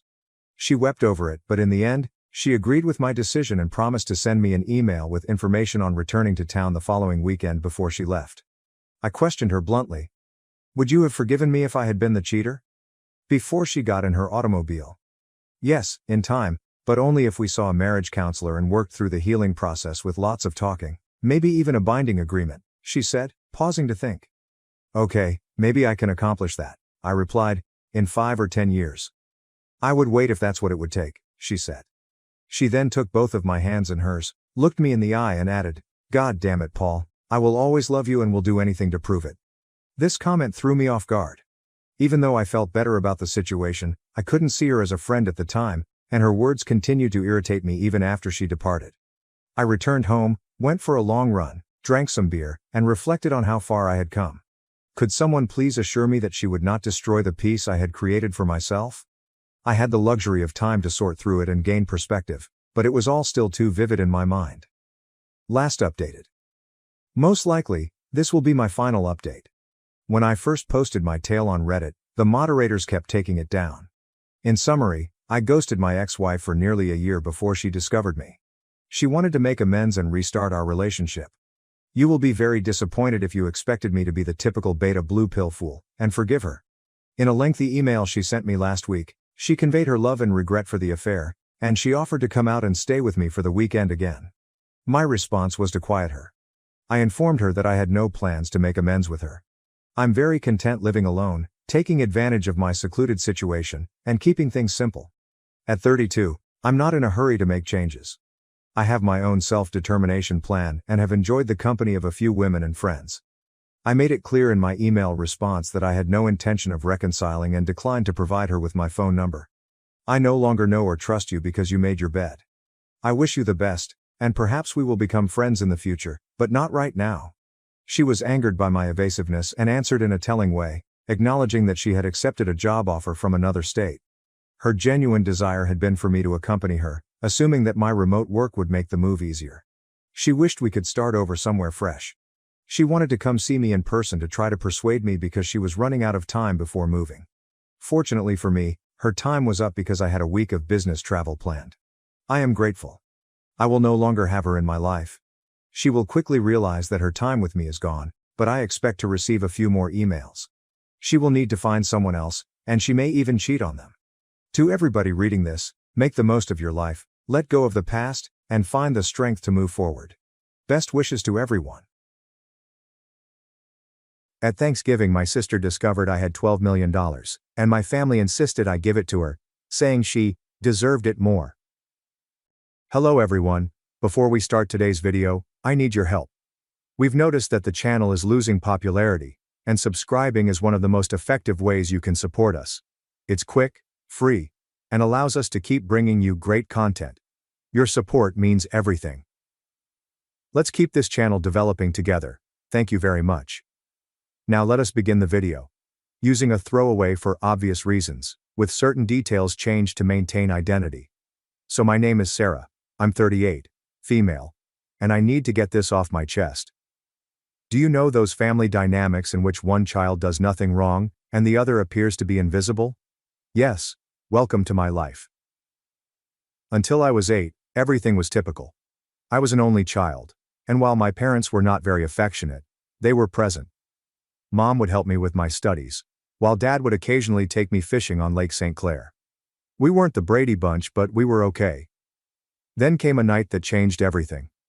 I recall my Aunt Kelly arriving at 2 a.m. and instructed me to prepare a suitcase because Mom was in the hospital. My sister Rachel was on her way, but something was wrong. She wasn't supposed to arrive for another 2 months. The following few weeks were filled with hospital visits and quiet conversations. Rachel was really small. She resembled one of my baby dolls, but with all the tubes and cords. I was not permitted to touch her or get too close. That was the first time I sensed an invisible barrier building between myself and the rest of my family. When they finally brought Rachel home, our house transformed into a sanitized bubble. Mom was obsessed with germs. I'm talking about industrial-strength disinfection throughout, hand sanitizer stations in each room, and continuous cleaning. The unpleasant odor of bleach still bothers me to this day. But here's what really messed me up. If I showed the smallest sign of illness, I was whisked away to either Grandma Marie's or Aunt Kelly's home. I mean, every time.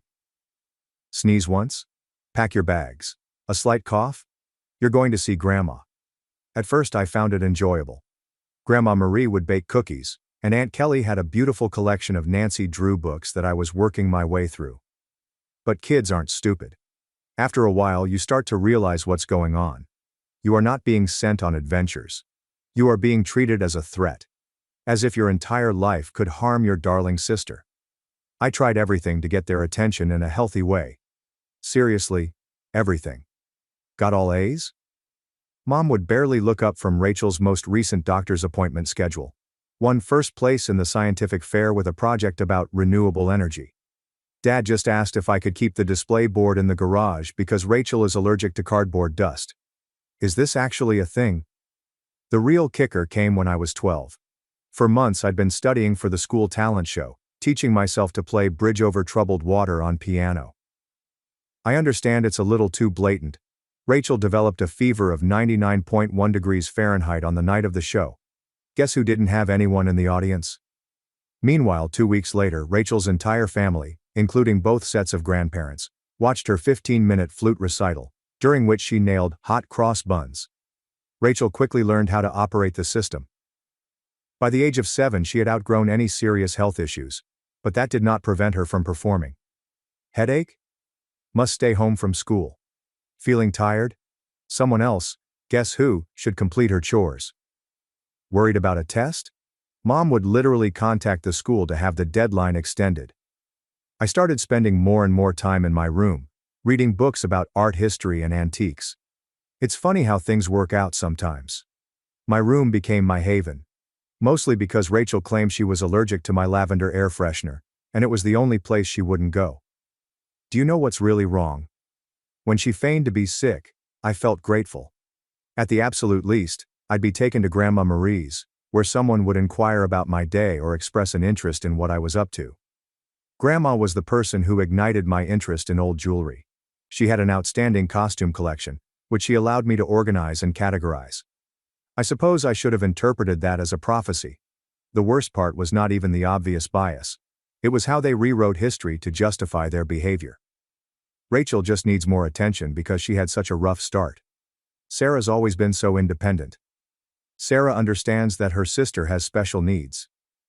I did not understand. I was a child who couldn't see why having a strong immune system made me less deserving of love. Looking back, I realize how these years shaped me. The continual message that I was somehow unsafe or inconvenient to be around does not simply disappear. But, well, at least it taught me how to be self-sufficient. When no one checks your homework or cares about your accomplishments, you quickly learn to be your own motivator. High school. The majority of individuals either loved or disliked it. Me, I saw it as a ticket out. While Rachel was building her acting empire in middle school, I was preparing for my own departure. And let me tell you, nothing motivates you more than the realization that no one will do it for you. Remember how I said I spent hours organizing Grandma Marie's jewelry collection? That taught me a crucial lesson: the need for systematic organization and attention to detail. In high school, I viewed everything from the same standpoint. My workstation at home looked like something out of an organization magazine. Color-coded notes, perfectly planned study schedules, and everything had its place. Rachel mocked me about it by calling me Rain Man. Very good, sis. But here's the thing about being invisible. No one notices your failures or triumphs. So do whatever you want. I joined every club that didn't conflict with my part-time job at Carson's Diner.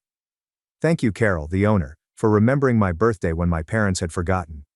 Debate team? Check. Who is the National Honor Society's president? Check. Who is the editor-in-chief of the school paper? Check. The debate team was when I truly discovered my voice. There's something rather satisfying in shattering someone's argument while remaining calm. It also taught me how to negotiate, something I hadn't realized at the time but would come in handy later. I've won states twice. Rachel had significant soccer games, so my parents were unable to attend both events. She was on the C team. Didn't even play. The game changer. The junior year was when things really became interesting. I took the SAT and got perfect scores. Not, oh, pretty good, perfect. I mean, perfect. 1,600. You know how many people get it? Less than 1%. I remember staring at the results screen for about 20 minutes, thinking there was a mistake. I rushed home to inform my parents. I know this is foolish. Mom was in the kitchen, helping Rachel with her English homework. The conversation went something like this. My reaction was, "Mom? Look, I got a perfect SAT score." "Mommy. That's nice, honey, but can you keep it down?" Rachel's trying to concentrate. She has a big test tomorrow. "Rachel, you are right. Yeah, some of us actually have to study, Miss Perfect," she responded. "Rachel, sweetie, don't stress. You're just a different kind of learner. I still have a copy of those SAT results somewhere. Never got pinned to the refrigerator. But Rachel's C+ in English? That infant got prime refrigerator real estate. Complete with a, 'We're so proud of you,' magnet." College applications. The college admission process was interesting. I applied to 15 schools without telling anyone. I wrote all of my own essays, obtained my own recommendations, and completed all of the financial aid paperwork myself. My guiding advisor, Mr. Chen, was the actual MVP. My parents were too busy to help me with the FAFSA, so I stayed late after school. Then acceptance letters began to appear. Harvard, Yale, Princeton, Michigan. And each one has a scholarship offer. I kept them all in a locked box under my bed, knowing what would happen if Rachel found them. They had immediately focused their attention totally to her. But if Sarah goes to Harvard, I'll be all alone. Or anything ridiculous like that. Rachel joined JV cheering the same day I received my full ride offer from UMich. Guess which one was marked with a family feast? Hint. I ate microwave mac and cheese in my room while they went to Olive Garden. But you know what? The scholarship was my golden ticket. Tuition, accommodation, and board are all included, along with a book allowance. I could finally leave that house, where I felt invisible or inconvenient.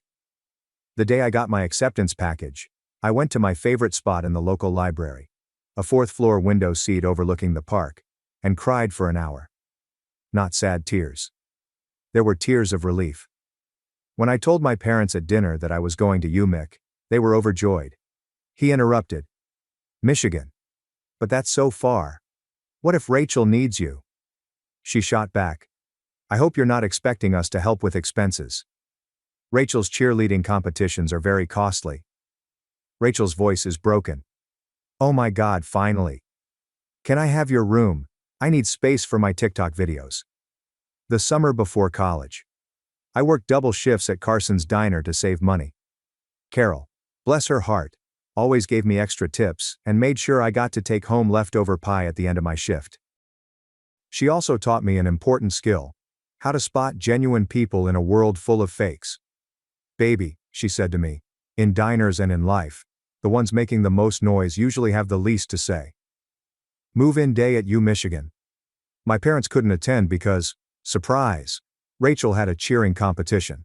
Aunt Kelly drove me instead, helped me set up my dorm room, and handed me a $500 envelope.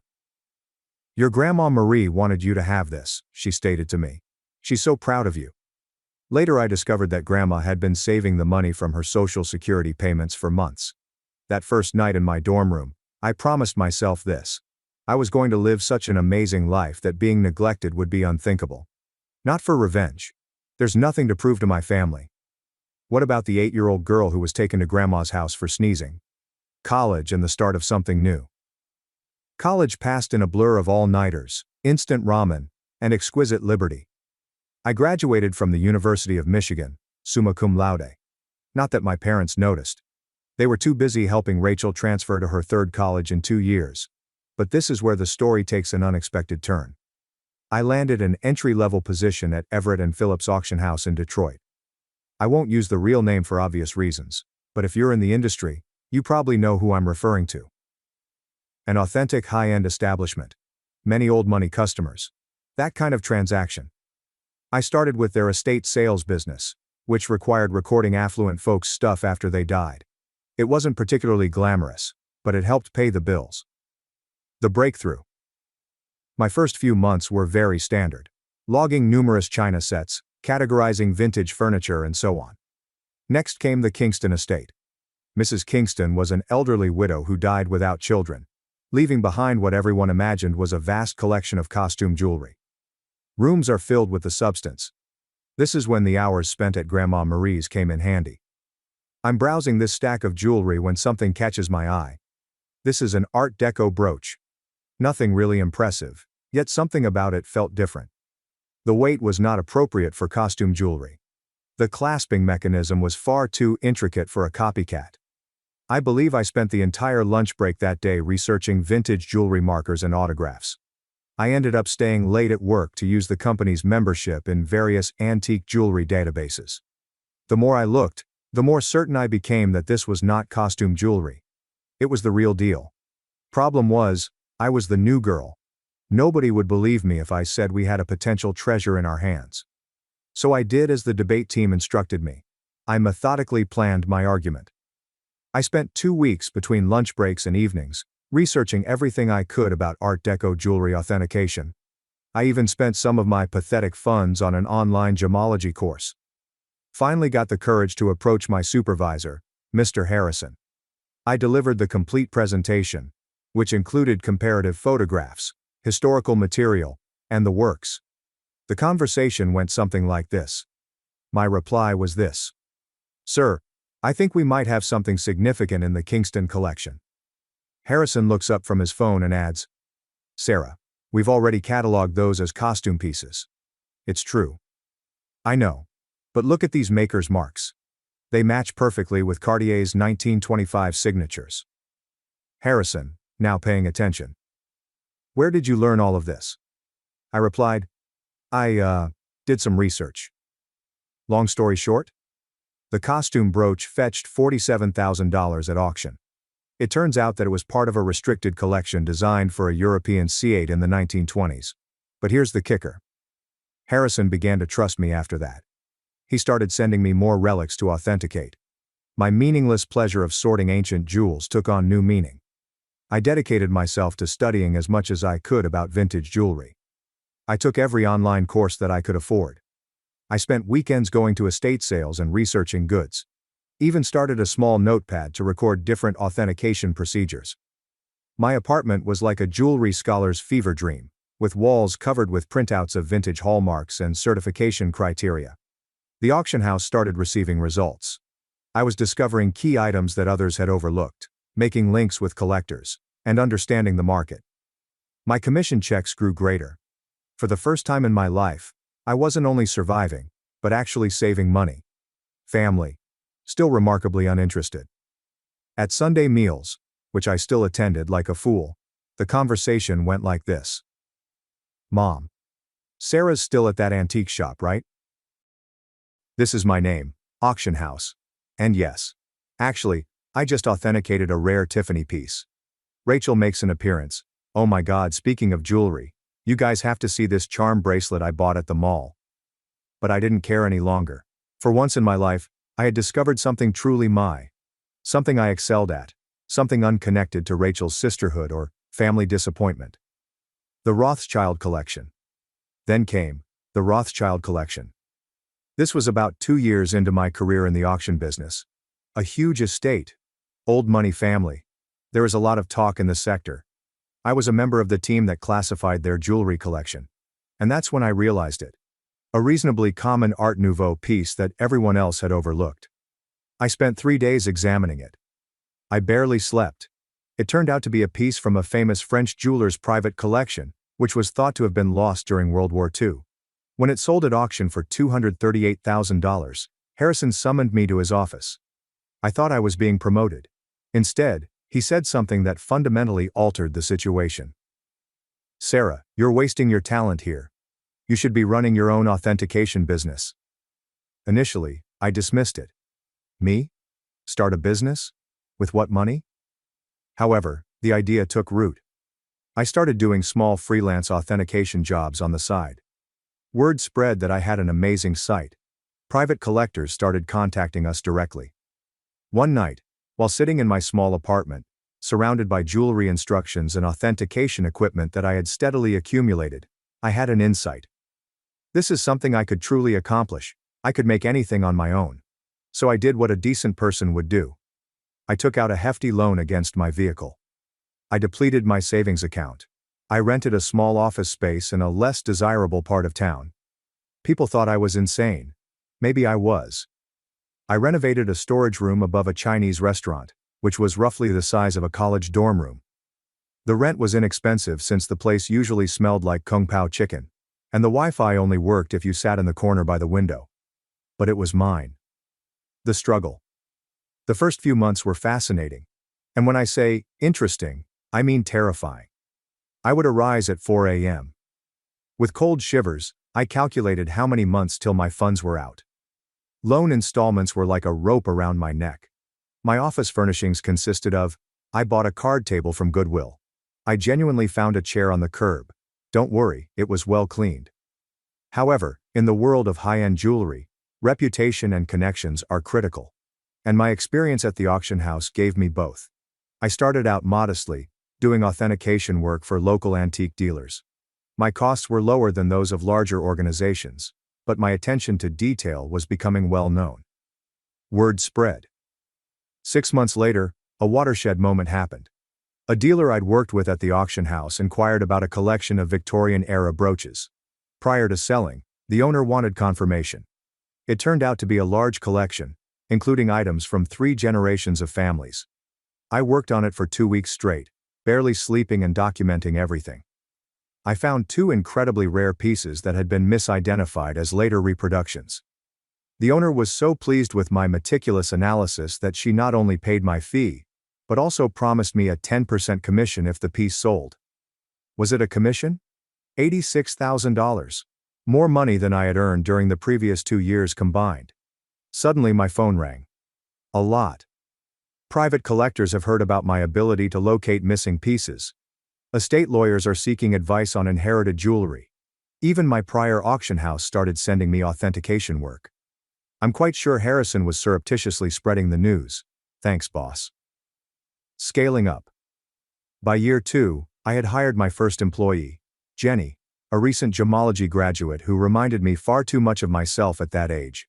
She was incredibly clever, yet she was overlooked because she was quiet. She is now my head of authentication, and is really valuable. The firm grew faster than I could have expected. We moved to a proper downtown office. Goodbye Kung Pao chicken odor. I formed a team of specialists. I've developed a reputation for finding misplaced stuff. You wouldn't believe how many significant historical jewelry objects get misidentified as costume jewelry in people's attics. Keeping it a secret from my family. However, success brought its own set of challenges. As we grew, it became more difficult to keep it a secret from my family. They still assumed I worked at an antique business. Rachel would make the following snarky remarks during family dinners. Rachel wants to know, Sarah, I have some old jewelry I was going to donate to Goodwill. Maybe your little shop would want it? Me, having just authenticated a $1.2 million Fabergé treasure that morning. Sure, I'll look into it. Mom continued to introduce me to everyone as, my other daughter. She works with old jewelry or something. Meanwhile, I was quoted in Forbes, thankfully under my company name, and we had just completed our 3rd office. What's so unusual about it? Keeping the secret was almost delightful. Like this private joke with myself. I'd sit at Sunday dinner in my Target bargain attire, actually Chanel, listening to Rachel discuss her entry-level marketing job, while knowing I'd just closed a deal for more than her annual salary. I even started playing small games with myself, like wearing genuine Harry Winston items to family events and seeing whether anyone noticed. They never did. Rachel once spent 20 minutes displaying her pricey $200 Michael Kors watch. I was wearing a classic Patek Philippe, which cost more than her car. Managing growth. However, the true challenge was managing expansion. By year 5, we had opened offices in Detroit, Chicago, and New York. I spent more time on flights than in my own bed. We established a reputation for discretion. It turns out that many wealthy individuals want their diamonds authenticated, without the rest of the world knowing. The money was huge. For example, we needed to hire a big number of financial advisors. Nonetheless, I lived a rather modest lifestyle. I bought a nice, though not flashy house in a desirable neighborhood. I drove a high-end, but not obvious vehicle. The only place I really splurged? My home office. Advanced authentication equipment. The best security system money can buy. A custom-built vault to make Fort Knox jealous. What is with the irony? They thought I was being frugal by helping them. Mom would say things like, "It's so sweet of Sarah to help out. She must be eating nothing but ramen to manage it." Meanwhile, I had just validated a collection, which paid me a commission that exceeded their mortgage. You know what's odd about success? The more you have, the more difficult it is to explain to others who have always considered you inadequate. It's like describing color to someone who's only ever seen black and white. They lacked the crucial context. By this point, my company was doing quite well. We dominated the Midwest's high-end jewelry authentication sector, and our reputation was solid gold. Pun intended. But every Sunday, I'd go to my parents' place for dinner and play Sarah, the modest antique shop worker. The cognitive dissonance was becoming ridiculous. I'd spend my mornings on conference calls with Dubai collectors, my afternoons authenticating million-dollar pieces, and my evenings at my parents' house in carefully chosen ordinary clothes, eating Mom's overcooked pot roast while Rachel dominated the conversation with tales of her latest marketing triumph. Usually something like delivering her boss's coffee without spilling it. A defining moment. One Sunday is very noteworthy in my thoughts. I had just concluded a large deal, authenticating a missing Cartier piece that had been in someone's safe deposit box for 40 years. Was it only the commission? 7 figures. I drove directly from the meeting to my parents' house, still ecstatic with the successful authentication. She responded, "Sarah, honey, is everything okay? Your clothes are looking a bit worn." "Oh, trying to save money," I explained, wearing a $3,000 cashmere sweater that I had carefully chosen for its understated appearance. Rachel gave an answer. "Well, if you'd gotten a real job instead of playing with old jewelry." "Your father." "Rachel, be nice. Not everyone can be as successful as you." I nearly choked on my pot roast while trying not to giggle. The anonymous transfers monthly payments to my parents began about this time. Aunt Kelly informed me that they were struggling to pay Rachel's university loans and medical expenditures. Mom casually mentioned that they might need to sell the house. I could not let that happen. Despite everything, it remained my childhood home. So I set up an anonymous monthly transfer of $5,000 to their account. When asked, I stated that I was donating $1,000 while living on rice and beans. They assumed the remainder came from Aunt Kelly or another household. Rachel, of course, took credit for inspiring family members to help. Watching Rachel blow my money. The money was useful, but it had unanticipated repercussions. My parents began to treat me with a peculiar mix of sorrow and patronizing pride. As if I were some wonderful poverty case, giving up all to support my family. Meanwhile, Rachel's spending grew more excessive. She'd come to dinner with new pricey bags, claiming they were outlet finds. They weren't. I can spot a genuine Gucci at 20 paces. She began taking lavish vacations and bragged on Instagram about her privileged life. I am confident she spent my support money on shopping sprees. Nonetheless, I remained mute. The irony was simply fantastic. The MBA drama. Then came the college fund drama. Rachel stated that she intends to return to school for her MBA. Another private university, of course. The golden child deserves nothing less than the very best. Mom contacted me in tears, explaining that they could not afford it. I offer an idea. Maybe Rachel could look at state schools? They have good programs too. My mom. "Oh honey, you don't understand. Your sister needs to maintain certain standards." But speaking of assisting, may I raise my monthly payment for a few years? I upped it to $7,000 per month. My accounts remained unaffected. But seeing them laud Rachel for taking initiative with her education, while assuming I was living off ramen to help out, it stung a little. The real kicker. I was presenting a guest seminar at the same business school Rachel wished to attend. My family didn't know that. The dean personally invited me to present a talk on luxury goods authenticity and business growth. I had to make up an excuse for why I couldn't attend Sunday dinner that week. My own achievement began to feel like a separate life. As if I were a corporate superhero with a secret identity. By day, I ran a multi-million-dollar authentication firm. By night, well, on Sunday evenings, I was simply Sarah, the dissatisfied daughter who worked in an antique shop. The breaking point, Thanksgiving. The weight of the untruth was increasing. Rachel made disparaging remarks about my career on several occasions. Every time Mom apologized to her friends for my modest lifestyle. Every time Dad advised that I obtain an actual job. I think I always knew it would end dramatically. I just didn't expect it to implode so dramatically on Thanksgiving. It started 2 weeks before the holiday. Mom called, crying about her back pain. She had been diagnosed with a herniated disc, and the thought of preparing Thanksgiving dinner for 20 people overwhelmed her. Now I'd like to tell you that I offered to help solely out of goodwill, but seriously? I was tired of pretending her dried turkey was tasty. My reply was, "Why don't I handle the food this year? I can have it catered." She responded, "Oh honey, we can't afford a caterer." My reply was, "Don't worry about the cost. I've been saving up." Mom, concerned. "You're not taking out a loan, are you?" Everything was handled with a high-end catering company that I frequently employ for business occasions. They perform fantastic work, producing food that makes you question why you bothered to prepare it yourself. It cost more than my parents expected me to make in 2 months, but whatever. Thanksgiving morning arrived, and I was feeling very good. I brought my laptop since I needed to monitor a large online auction in Hong Kong. This gorgeous Art Nouveau necklace was for sale, and I had a customer who wanted certification if they won the bid. The meal arrived on time and everything was adequately prepared. Rachel, of course, needed to answer. Rachel asked, "Store-bought stuffing?" "Really, Sarah? Mom's is so much better." This comes from the girl who once triggered the smoke alarm while making toast. Mom apologized to everyone for not cooking herself, but it was clear they were enjoying the food. Rachel shut up after tasting the maple-glazed Brussels sprouts, which, incidentally, cost more per plate than her weekly grocery budget. I stepped away from dinner and dessert to check my laptop. The auction was becoming more exciting, and I needed to be prepared in case my client won. I set up in my old bedroom, which Mom had kept unchanged since high school. In the interim, Rachel's room had gone through 3 makeovers. That's when things went bad.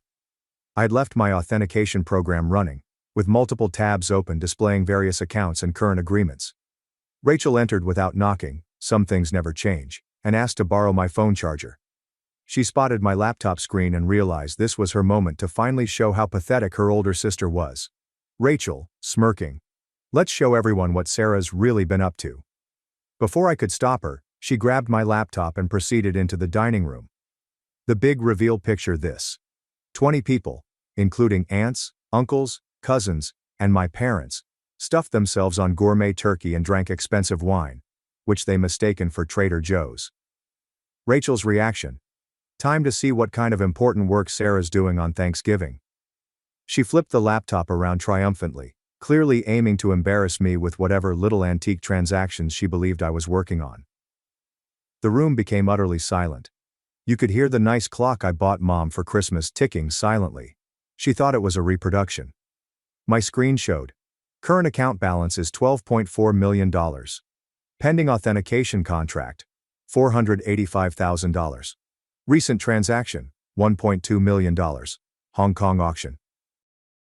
Company's quarterly profit report, $4.2 million. Rachel's face changed into 5 different expressions in 3 seconds.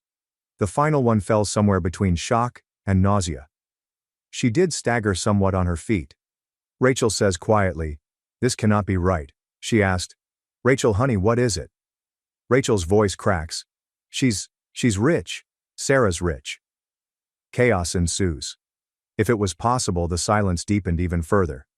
Then Mom began to giggle. Like, truly laughing. She responded with, "Don't be silly. Sarah works at that little antique shop." I stood up slowly, straightening out my basic cashmere sweater, which cost more than their monthly mortgage. "Me? Yes. Actually, Mom, I own one of the largest jewelry authentication companies in the country. For years. Those antique shop comments? I authenticate pieces worth millions. That little business you never asked about? It has offices in 3 cities." Dad choked on his liquor. Aunt Kelly dropped her fork. Uncle Mike started coughing severely. Then Mom's laughter changed to something else. Her cheeks went red and then purple. She stood so rapidly that her chair fell over. Mom yells, "You have millions, and you let us struggle?" My response, "Struggle? I send you $7,000 every month." She gave an answer. "While sitting on millions? Your sister has student loans." So there it was. Instead say congratulations. Incorrect. Wow, we're so proud. Just outraged because I hadn't given them more money. Rachel started crying. Surprising, I know. Weeping about how she deserved to know, and how I had betrayed the family. Dad joined in. "My grandfather. How could you be so selfish? We're your parents. We raised you." That's when I lost it. Years of indifference. Years of dismissal. Years of being viewed as a family disappointment. Everything gushed out. My answer was this. Raised me. You shipped me off to grandma's every time I sneezed. You missed every achievement, every award, every milestone, because Rachel might feel left out. You never saved a penny for my college but took out loans for her private school. And now, you're mad that I built something for myself? The next 5 minutes were chaos. Mom raged about family obligations. Dad is angry at the ungrateful children. Rachel alternated between sobbing and demanding to know exactly how much money I had. Meanwhile, the elegant catering team attempted to serve dessert while appearing extremely uncomfortable. I grabbed my laptop, took out my Hermes bag, which Mom had earlier praised as a nice replica, and walked out. Behind me, I could hear Mom talking about how to spend my money. Something about Rachel's MBA and a new car. As I drove home in my reasonable car, a limited edition BMW, my phone began to fill up with texts. The family group chat erupted.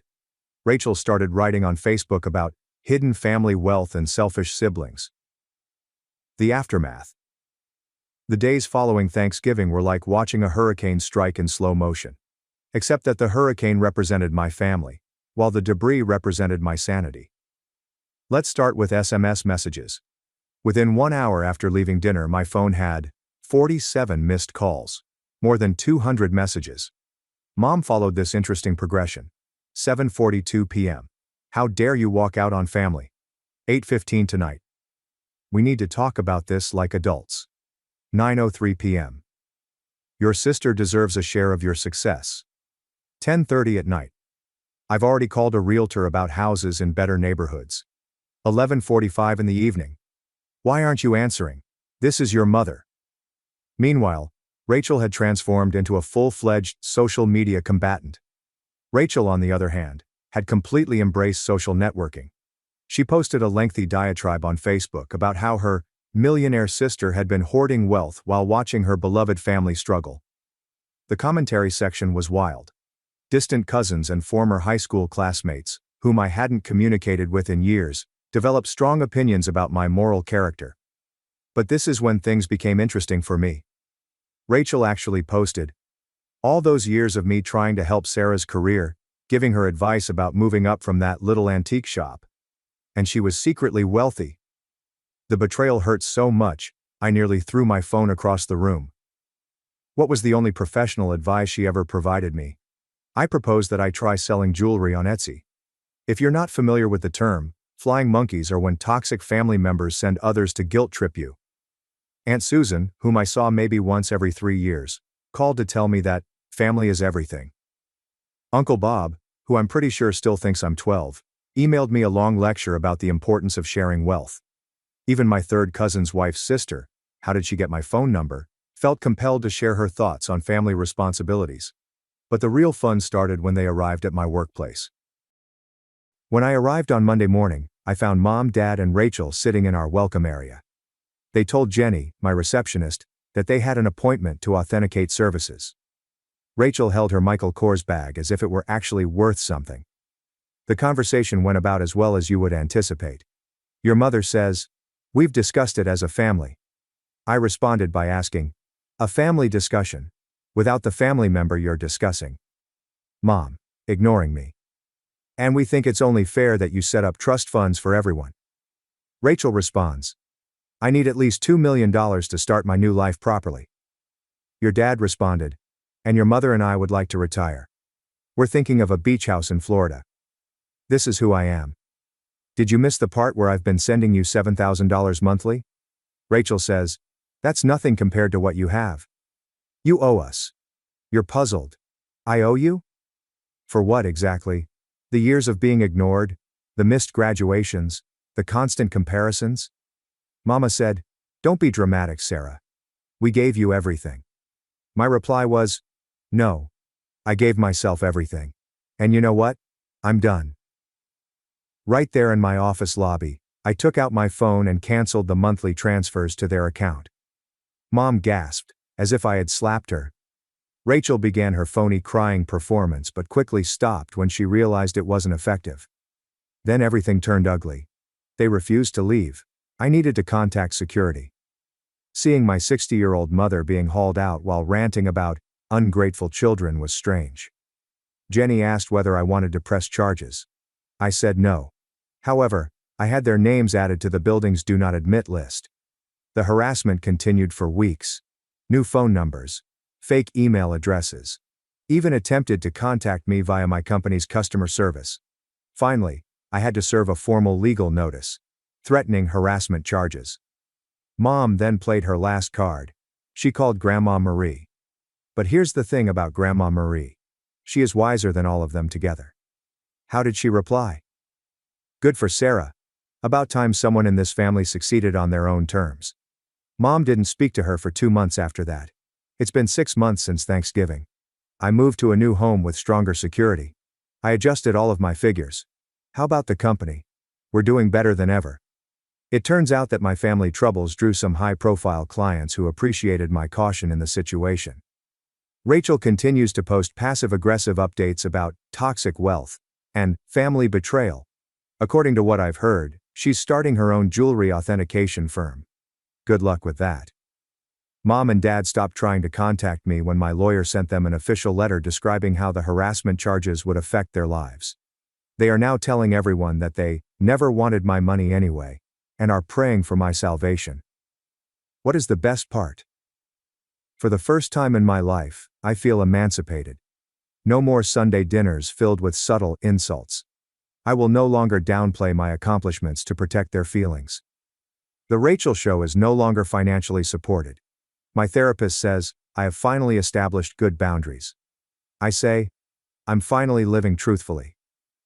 So, that's my tale, Reddit. Thank you for letting me share it. Special thanks to the catering company, which sent me a Christmas letter saying the Thanksgiving dinner was the highlight of their year. Edit. Answers to common questions. Yes, I'm still in treatment. No, I don't regret cutting them off. Yes, Grandmother Marie is doing fine. She's coming to visit next month to help me catalog a new collection. One final thing. To Rachel. I know you are probably reading this. What about the Cartier bracelet you wore in your most recent Instagram post? Definitely a fake. Just saying. My parents kicked me out to let my golden sister live there, even though I bought the house. But karma came faster than expected. I, 37 years old, have spent the last 15 years advancing my career as a senior manager at one of Wall Street's top investment firms. This story centers on my complex relationship with my sister Emily, 47 female, my parents, both in their late 70s, and a house I recently purchased for them that has been the source of frequent family tension. I need to take you back to the beginning to explain how we got here. My parents were in their late 40s when I was born, making me an unplanned child. My mother would regularly tell me that they already had Emily, who was 10 years old at the time, and that she was more than enough. She didn't say this maliciously, but rather in a tone that made things worse. She would say, "We didn't plan for you," as she was organizing Emily's extracurricular activities or preparing her college application paperwork. These simple remarks, which served as a continual reminder of my status as an afterthought in our family, formed the context of my early years. I might not be here if it hadn't been for my maternal grandparents' persistence. My parents saw me as an unexpected burden, but they were overjoyed at the prospect of having a second grandchild. I was an afterthought in my parents' lives, and it was clear immediately away. They followed the same routine every morning when they dropped me off at my grandparents' house. My father would say to my grandfather, "You wanted her," as he prepared to go to work, keys jingling in his palm. "She's all yours." My grandparents' house became my true home, a place where I felt genuinely loved and wanted. They made sure I was fed and cared for, picked me up from school, assisted me with my homework, and drove me to the park. My grandfather, a retired math professor, spent hours teaching me about numbers and problem solving. He'd add, "Numbers never lie," and these lessons would later affect my professional decisions in unexpected ways, such as they tell stories more honestly than people do. Every afternoon, at their kitchen table, my grandmother would help me with my schoolwork, ensuring that I understood everything. Her patience seemed inexhaustible. She had taught high school before retiring. She would add, "Knowledge is the one thing nobody can take away from you," in a stern yet sympathetic tone. She also taught me to cook as a way to express my creativity and passion, rather than as a chore. These days spent in their kitchen, reviewing my school day and learning how to precisely measure items, became some of my most treasured memories. My parents, who were generally weary and frustrated by the trip, would only come to pick me up late at night. "Madison," my grandmother would say as she bade me goodnight every night, "you're the best thing that ever happened to us." I could almost forget that I wasn't wanted anywhere else while I was wrapped in her loving arms. They became my emotional rock, providing me with the security and affection that I sorely lacked at home. My grandfather would frequently add, "Remember, sometimes the best things in life aren't planned." I learned to live as an afterthought in my own home as Emily prepared for her bright future. My sister simply pretended that I didn't exist. She was not mean or cruel. She'd be lying on the couch, talking on the phone about men and college applications, completely unconscious of me, while I played with my dolls in the corner of our shared living room. The difference in how my parents handled Emily and me was obvious and continuous. My mother's delighted voice could be heard as she discussed Emily's accomplishments with relatives and friends. Emily got straight A's again. Emily made the debate team, or Emily got accepted to her dream college. They attended all of her school activities, science fairs, and debating contests. They repeatedly used, "We're too tired," "We have to work," or "You understand, don't you?" as reasons for their conspicuous absence from my events. My grandparents served as my cheerleaders, attending every school activity with excitement and genuine pride on their faces. I hoped that Emily's departure to college would bring about changes at home. I was the daughter who stayed, and maybe my parents would finally see me. I was totally mistaken. At 14 years old, I went from being invisible to being the housekeeper. My mother would scream out to me, "Madison," before I could even set down my backpack after school. "The house needs cleaning. Start with the bathrooms." I took over Emily's jobs, as well as a number of other responsibilities. I learned the washing machine settings and quirks by heart, and it became my constant companion. Cleaning, cooking, and maintaining a home for parents who barely noticed my presence seemed like an endless cycle of housekeeping. My father would say, "You live here, you must contribute," if I hesitated even slightly. "Your sister always did her part." My career moved from cleaning to cooking by the age of 14. The change was not gradual. My mother abruptly stopped preparing dinner one day. One morning, she said, "You're old enough now. We expect dinner ready when we get home from work." Despite the demands of domestic life, I maintained a high academic position. My teachers encouraged me to compete in a range of academic competitions after noting my aptitude in economics and mathematics. To help me prepare, my grandfather would spend extra time teaching me sophisticated concepts that were far beyond my grade level. He would exclaim, "You have a gift with numbers," with pride in his eyes. "Don't let anyone tell you otherwise." Dreaming about college was the only way I could escape. Every night, when I finished doing the dishes, I would retire to my room and browse educational websites. I imagined myself touring numerous campuses, far from the never-ending tasks and frigid silences. I got rewarded for my hard work in school. Despite my household obligations, I maintained straight A's, and by the age of 16, I had gotten acceptance letters from a number of famous universities, including several well known for their outstanding finance programs. Emily's engagement followed. One Sunday afternoon, she dashed in the front door, dragging a tall, well-dressed man with her. She squealed, "Mom! Dad! This is James, we're getting married." It would appear that someone had just announced their lottery victory. My parents literally sprang out of their seats, with my mother sobbing with glee and my father quickly reaching for his phone to call family. "We'll cover everything," my mother said as she hugged Emily. "Our first daughter's wedding has to be perfect." For months our house was filled with wedding preparations.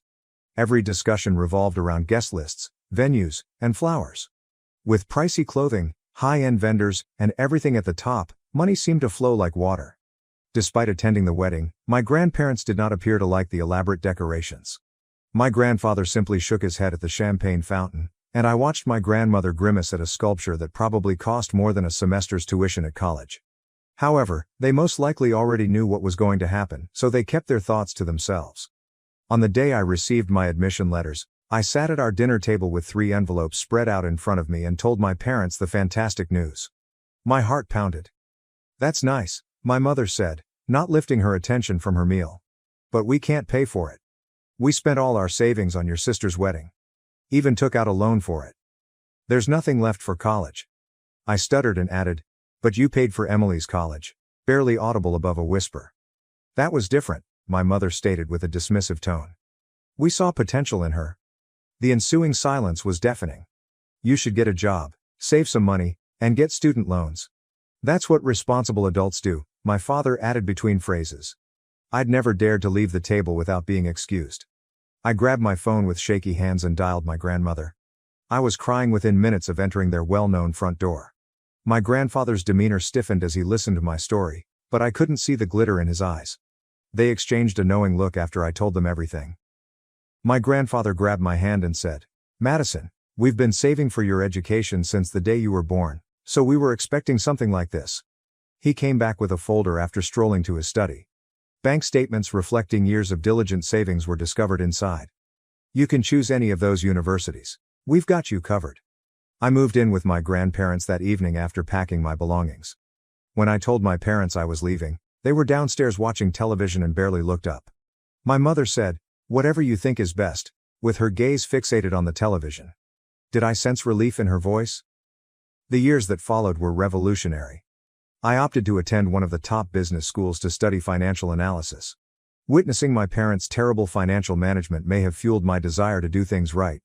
My lecturers noticed my eagerness and innate financial skills. Before long, I was staying after class to discuss challenging financial concepts. For the first time in my life, someone other than my grandparents recognized my true ability. During my academic years, I was fortunate enough to secure prestigious internships at major financial firms. Every summer brought new opportunities as well as obstacles. Senior managers were impressed by my analytical skills and meticulousness. During my performance assessment at Morgan Stanley, my boss said, "You've got a natural instinct for this. We'd love to have you back next summer." With the exception of phone conversations with my grandparents, I kept my head down and focused on my academics, rarely thinking about my family. Following my graduation, I was hired by one of the city's biggest financial organizations. I never envisioned receiving the starting salary. I found a nice, clean, and secure one-bedroom apartment. Every morning, I was thankful that I didn't have to prepare breakfast for anyone other than myself. As I immersed myself in each new challenge, my career took off, and I received incentives and promotions that I could not have imagined when I was younger.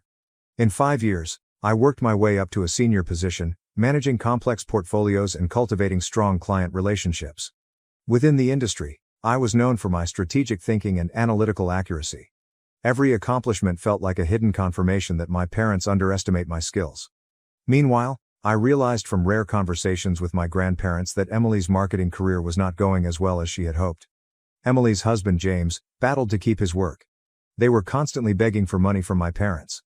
My grandmother informed me during one of our monthly calls, "Your mother emptied her retirement account last month to help them with rent. They just can't say no to her." After a year, the situation deteriorated. Even with our parents' help, Emily and James were no longer able to pay their rent. They and their twins, then 7, returned to my former bedroom. My parents, who had previously been very satisfied with Emily's accomplishments, now had to provide for her entire family, in addition to their golden child. I kept my distance, focusing on my own personal and professional development. Every bonus, promotion, and successful transaction served as a subliminal reminder that I wasn't the failure that my parents had prophesied. By my mid-30s, I had large investments and savings, including enough for a down payment on my own home. Then everything changed. My grandfather died unexpectedly from a massive heart attack. It was a devastating loss. He was the father figure who had stood by me when no one else did, and he was more than simply a grandfather to me. After that, my grandmother, who had been with him for over 50 years, appeared to lose her spark. She followed him less than 2 months later. In every way, they were my biological parents, and they were abruptly gone. I heard my mother's voice behind me at the funeral home as I was preparing for my grandmother's service. "Madison, do you want some help with the arrangements?" When I turned back, she stood there, appearing older and more worn out than I remembered. A part of me wanted to tell her to leave, but I stopped due to her expression. "Sure," I replied to myself. "That would be nice." My parents began to open up over the next few days, as we prepared for the service. They admitted that they were experiencing issues. One afternoon, when we were selecting flowers, my father revealed, "We haven't been financially well off since retirement." He went on to remark, "We barely make ends meet," before mentioning Emily's twins. I saw that my sister and her family remained to live with them and rely on their declining income. 1 week after my grandmother's funeral, we met in a wood-paneled office to read her will. Emily and James were slumped in recliners next to my parents, and I sat across from them. The tension was thick enough to serve with a knife, and the room smelled like furniture polish and old papers. Though none of us understood it at the time, what happened next would set off a chain of events that would forever change our family's connections. After adjusting his glasses, Mr. Patterson, the notary, began reading in monotone. I expected the normal legalese, but what followed caught everyone's attention. "To our beloved granddaughter Madison, we leave our house at 1542 Maple Street in the sum of $150,000. The ensuing silence was deafening. My mother tightened her grip on my father's arm until her knuckles turned white, and Emily's mouth dropped open. After clearing his throat, Mr. Patterson continued on. He looked at my mother and added, "And a personal note from Mr. Henderson to his daughter Margaret." The message stated, "Remember, Margaret, that we gave you $200,000 right when you needed it most. We want you to respect our ultimate judgment just as much as we did your demands back then." My mother's cheeks became pale after flaming red. Emily and James exchanged nervous glances, while my father focused on the floor. My parents approached me in the parking lot after the notary had completed his paperwork. Something urgent had replaced the placid demeanor they had maintained during funeral preparations. My mother spoke in a weak voice. "Madison, honey. You must understand that we always assumed we'd inherit the house. We're having trouble, but we were counting on it. With the mortgage and Emily's family expenses, we could really use the house," my father said, caressing his gray hair. Emily joined in on the conversation about her children's desire for a yard to play in, but I simply drove away. Over the next few weeks, I continued thinking about my grandparents' parting present. My life had settled closer to the city, and while the house I had inherited had many valuable memories, it was too big for me to live alone. In the meantime, I learned about my parents' mounting financial woes from our weekly conversations. Helping Emily and her family had depleted their retirement money, and they were finding it increasingly difficult to repay their own mortgage.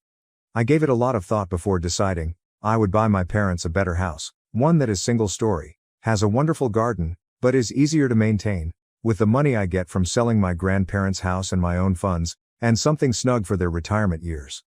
When I told them about my idea, they burst out in tears of joy. After several weeks of house hunting, we finally found the ideal location. A lovely ranch-style house with huge entrances and no steps in a calm neighborhood. My parents couldn't stop gushing about how happy they were after the purchase was finalized. "A good housewarming party is exactly what we need," my father said. "It is the least we can do to make all the arrangements." "That would be lovely," I answered, planning to show them the deed during the festivities. "Tell me when, please?" Weeks passed by. Even though I had a lot of work to do, I continued waiting for an invitation. "Oh," my mother would remark, "we're still planning. You are aware that these tasks require time." My father would also add, "We want it to be perfect? We'll notify you shortly." I was annoyed by their evasive responses for some reason. One evening, after another evasive phone call from my mother, I was entering Emily's name into Facebook. We were not connected on any social media platforms, and I hadn't seen her profile in years. Only hours ago, it was posted. "I'm very excited for Mom and Dad's housewarming party this Saturday. I can't wait to celebrate with everyone in this stunning home." Numerous friends and family members confirmed their attendance in scores of comments on the page, which included pictures of caterers being hired and decorations being set up. This wasn't an accidental gathering, weeks had been spent planning it. I called my mother with shaky fingers. "Hello, Mom.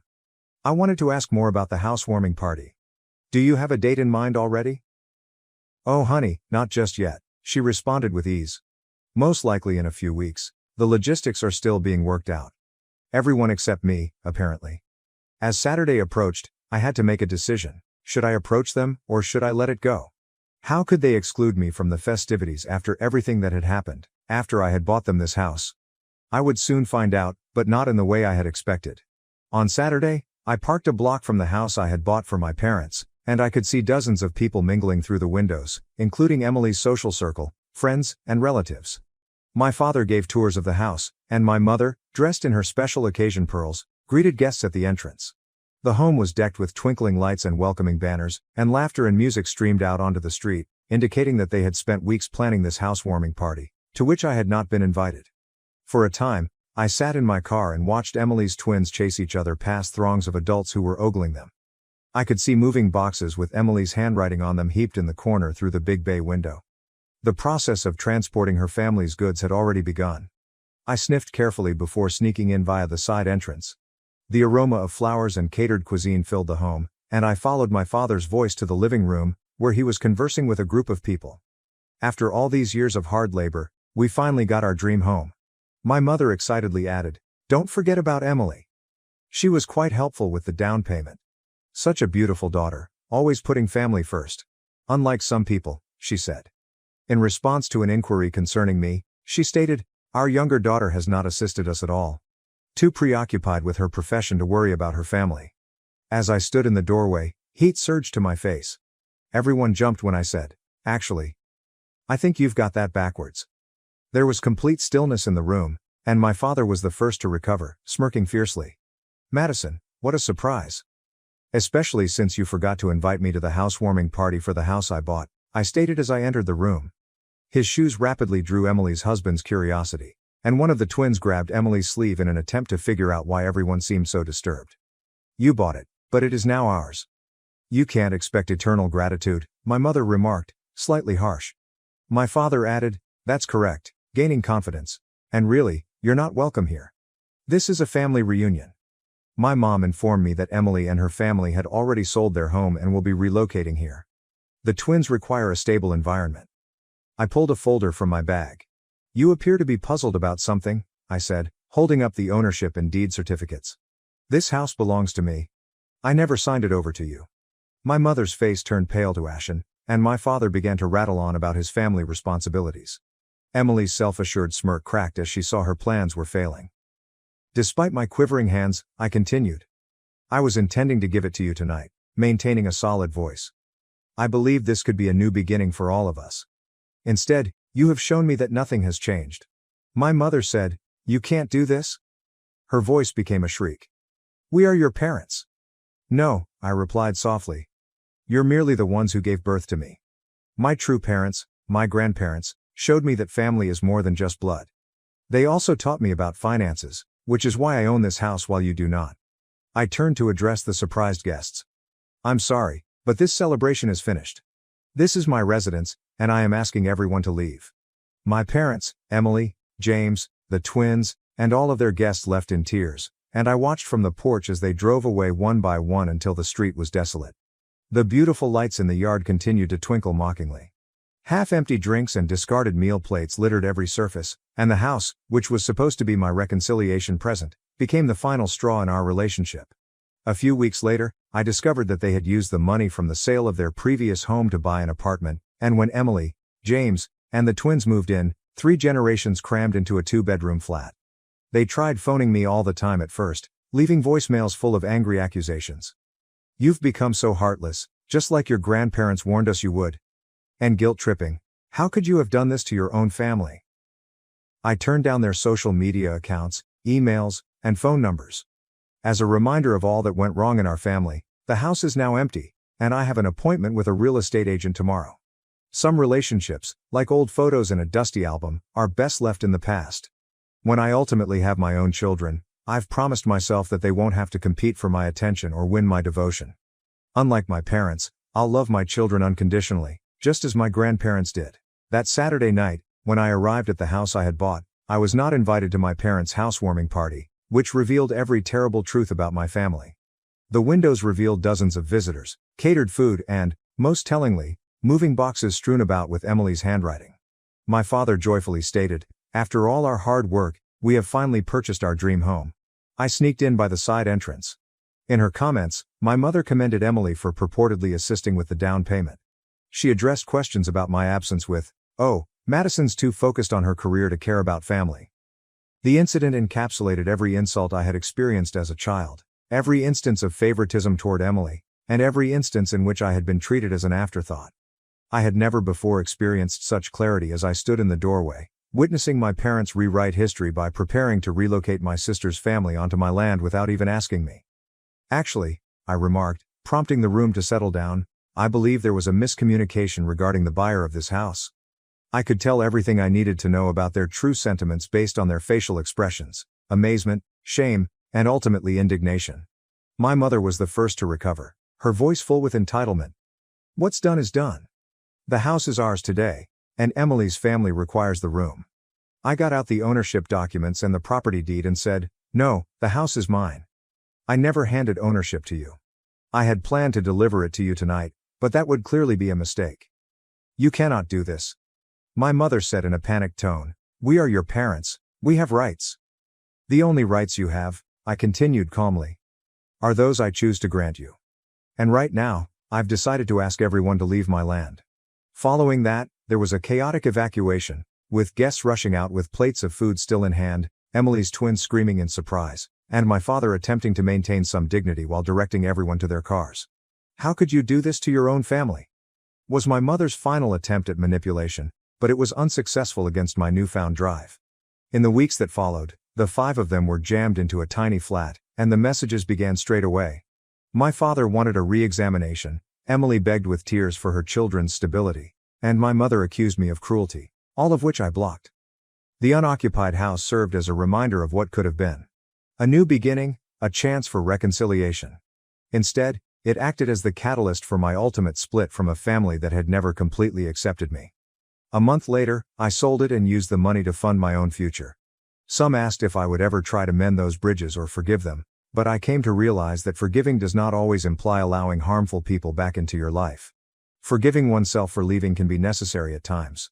Before putting away my parents' old wedding photos, I told my future children that they would never know the agony of conditional love, the pain of being compared to a sibling, or doubt their place in the family. With me, the cycle of partiality and emotional blackmail would come to an end. When I last drove by my parents' apartment complex, Emily's twins were playing in the tiny courtyard, and I briefly felt sad, but it was for relationships that never actually existed in the first place, not for those I had lost.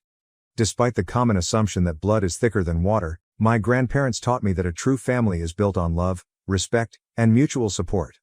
I carry these lessons with me as I begin this new era of my life. Love should be freely given rather than demanded. Family is more than simply DNA, and walking away is often the best course of action. I removed my mother's last unread email because I didn't open it, and any defenses or charges it included were no longer important. I had finally learned how to prioritize my own worth over their conditional acceptance. Their kind of familial loyalty has no place in the life I'm establishing today. New chances await us in the future, free of the burden of seeking to acquire affection from those who are unwilling to freely give it.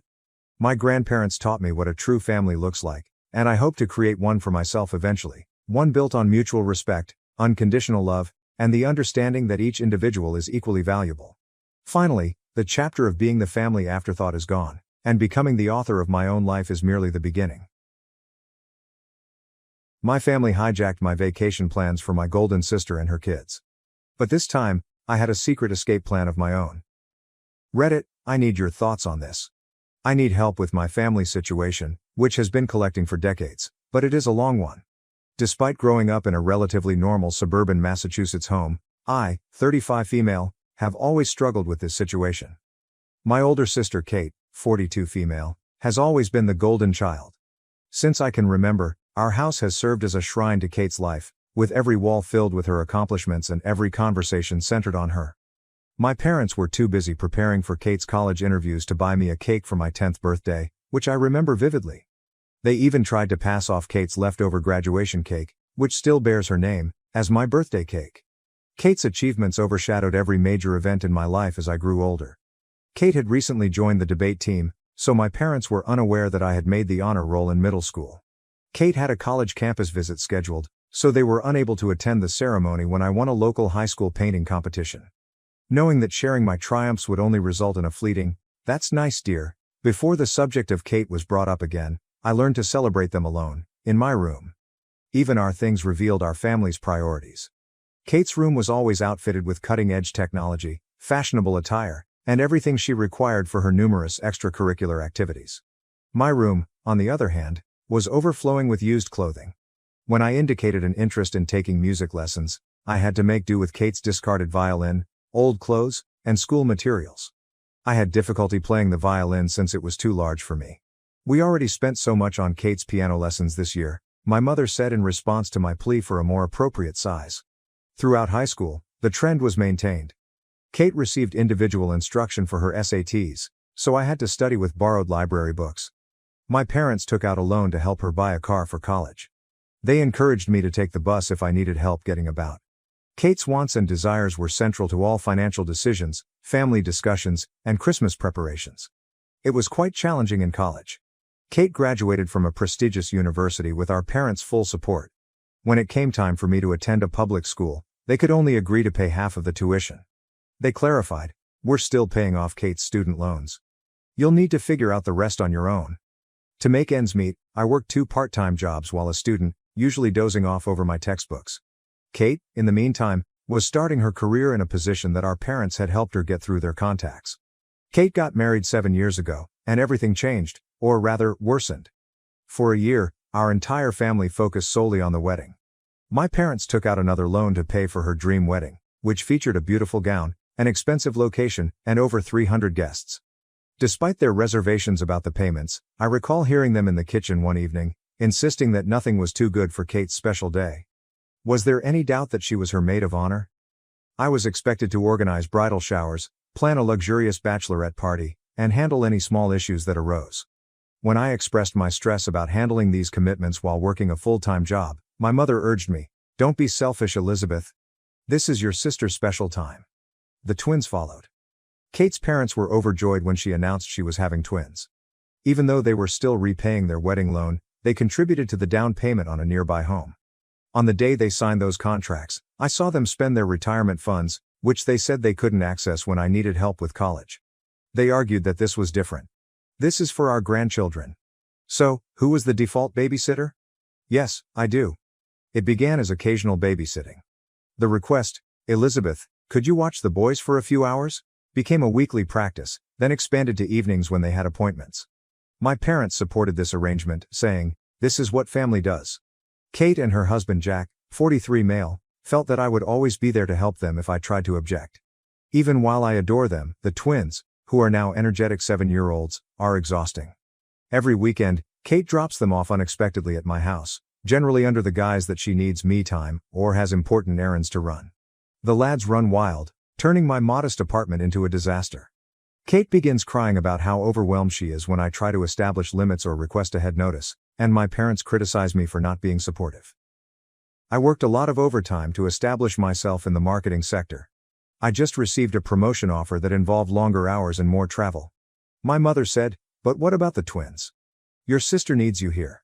Kate added, you can't take that job, Elizabeth. Who will help me with the boys? When I brought up the subject during a family dinner in the hopes of earning some compliments. It appears that my time, profession, and life are entirely irrelevant. My father adds, family should come first, Elizabeth. My mother constantly says, your sister has 2 children to look after. You don't know what tired really means. When I tried to explain how overwhelming it all is, Kate accused me of being envious of her life and her children. She said, you're just bitter because you're still single, as if my marital status was the primary element determining my worth as a person. Following a particularly stressful weekend with the twins, I decided to finally indulge myself to a beach trip last month. They successfully ruined my laptop and left permanent marks on my couch. I knew I needed a getaway. I discovered a modest, unpretentious resort in Florida that was excellent for a relaxing getaway. My mother's eyes shone as I mentioned it at our weekly family dinner. Oh, that's perfect, we should all go together. The twins would love the beach. Kate had started organizing events before I could protest. She said, you can take the boys swimming while Jack and I have some alone time, as if my trip would automatically convert into a time for them to be cared for. Of course, in exchange for my aid with the twins, my parents offered to upgrade my reservation to a higher-end resort where they could all stay. Totally disregarding the fact that this was supposed to be my vacation, they began planning activities and vacations based on what the twins wanted. I made a decision that changed everything as I was lying in bed that night. I booked a separate resort on a quiet tiny island. I kept the change of plans a secret from everyone. I quietly began preparing by arranging time off work, packed my belongings, and ensuring that my emergency fund was available. Even though I knew it was dishonest, I couldn't take it any longer. At the airport, they will be removed from us. While I board my flight to another city, they will be flying to Florida. I have disabled location sharing and am prepared for the inevitable criticism. Yes, I understand that there will be drama. Yes, I understand that they will be upset.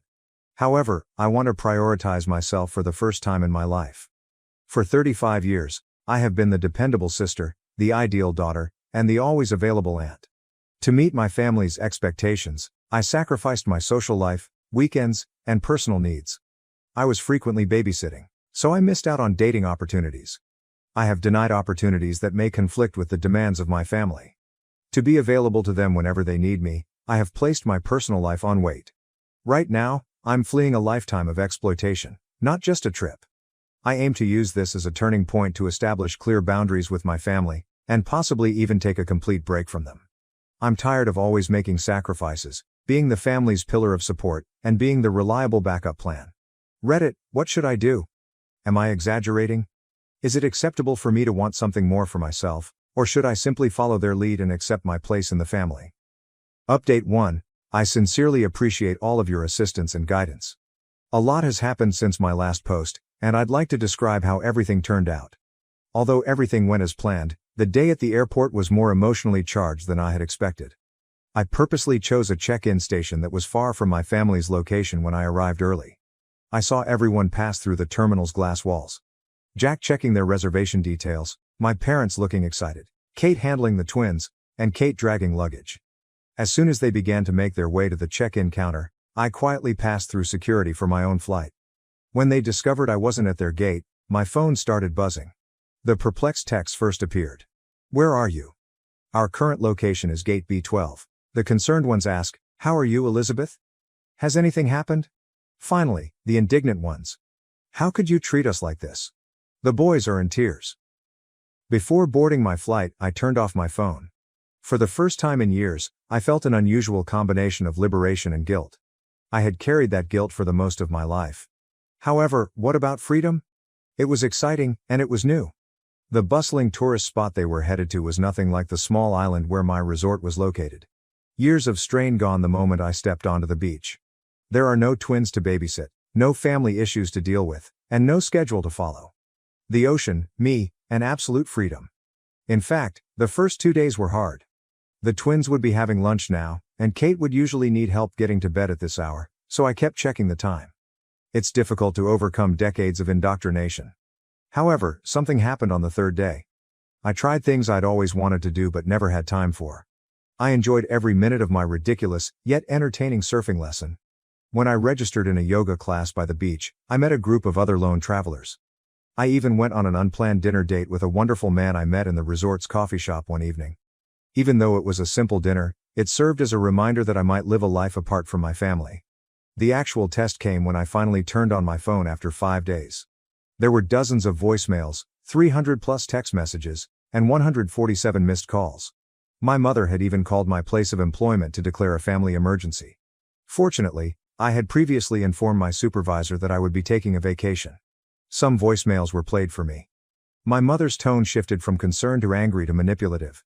"Elizabeth, how could you abandon your family in such a way? The twins are inconsolable. Did we raise you like this?"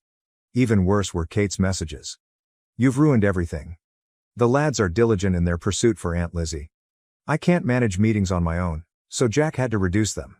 However, one communication struck a different tone. My father mailed it, although he seems unsure for once. "Elizabeth, please let us know you're safe even though I don't understand what's happening." I'd never heard him speak to me without immediately defending Kate or urging me to do more before. I messaged our family group chat only once. "I'm having a lovely trip and am safe. When I return, I'll contact you. Please give me room." I then ended the discussion and continued chatting to myself. In addition to reading bedtime stories to the twins, I also read 3 novels, spoke with other guests without interruption, and watched the sunset every evening instead of racing home to help with showers and sleep. These 5 days changed my life. I began journaling to process years of suppressed emotions. I ate dinner at a small beachside restaurant last night, and when the elderly waitress noticed I was alone, she asked if I was okay with my solitude. She said something that stuck with me after I explained my situation briefly. "Family is important, honey, but not at the price of your own well-being. Putting yourself first is sometimes the most daring thing you can do." When I returned home, I didn't immediately go to my place.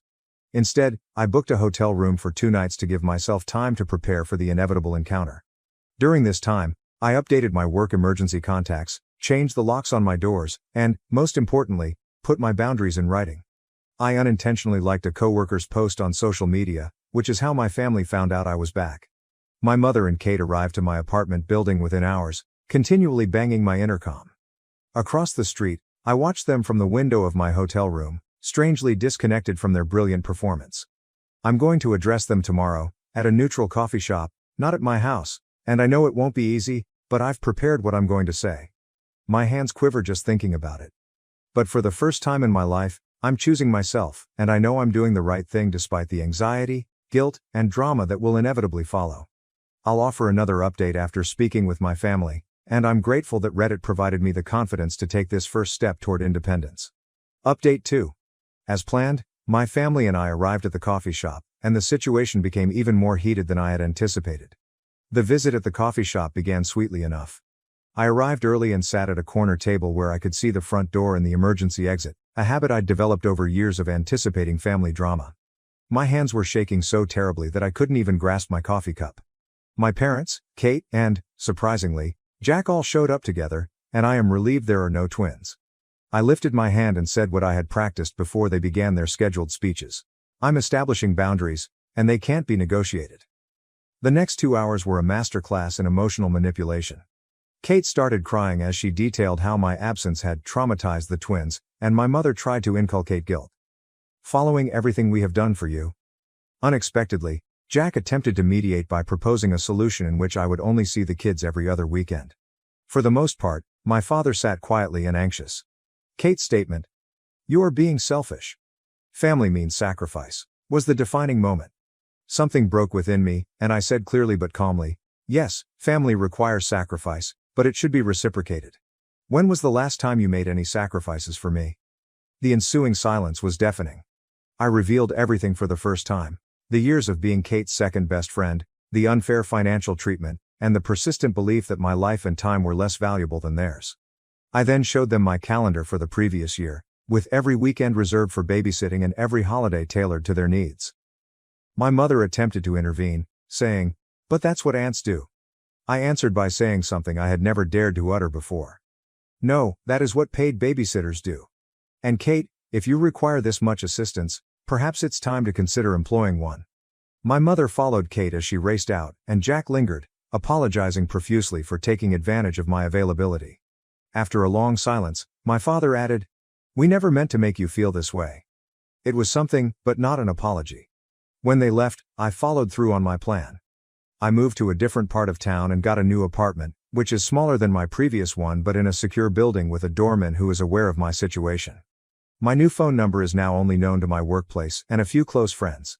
Rebuilding my life from scratch was the most challenging component, not the moving or the planning. I had no meaningful hobbies and few close friends because I had spent years caring for my family. I began quietly, enrolling in pottery classes, joining a local reading club, and accepting dinner invitations from coworkers that I had previously rebuffed. It was a strange first weekend of true freedom. I did things I had never done before, such as staying up late, visiting a farmer's market, and spending hours browsing a bookstore. Kate did not send me an urgent text, Mom does not make guilt-tripping calls, and there are no requests for last-minute childcare. My family's reaction to my relocation was harsh but expected. When my mother tried to contact me through the company switchboard, they discovered that my new job does not allow personal calls during business hours. Kate even came to my office once, but security was alerted beforehand, and she wrote a tearful letter accusing me of destroying our family. Kate first protested to Jack taking the twins to weekend events, but she has subsequently accepted the little but significant change. He apologized by email for his role in making the situation possible. My parents are having a difficult time adjusting. Dad periodically texts, typically in an embarrassing attempt to strike up a conversation, and Mom alternates between violent outbursts and frigid silence. She left a voicemail last week expressing, "When you're done with this rebellion, we'll welcome you back." This is not a phase, and she doesn't understand it. This is my new reality. My boss appointed me to handle a large new project after noting the difference in my productivity and attention due to the absence of frequent family disruptions at work. For the first time in years, I'm casually dating, but I'm taking things slowly. Internally, there has been the largest shift. I no longer have the continual background anxiety that I had for years, and I've been exercising more frequently, improving my nutrition, and sleeping better. According to my therapist, yes, I have finally started therapy. I am beginning to recover from what she calls chronic familial stress syndrome. Last weekend, the twins sent me a gift that included handcrafted notes expressing how much they miss me. Even though it was bittersweet, I remained resolute.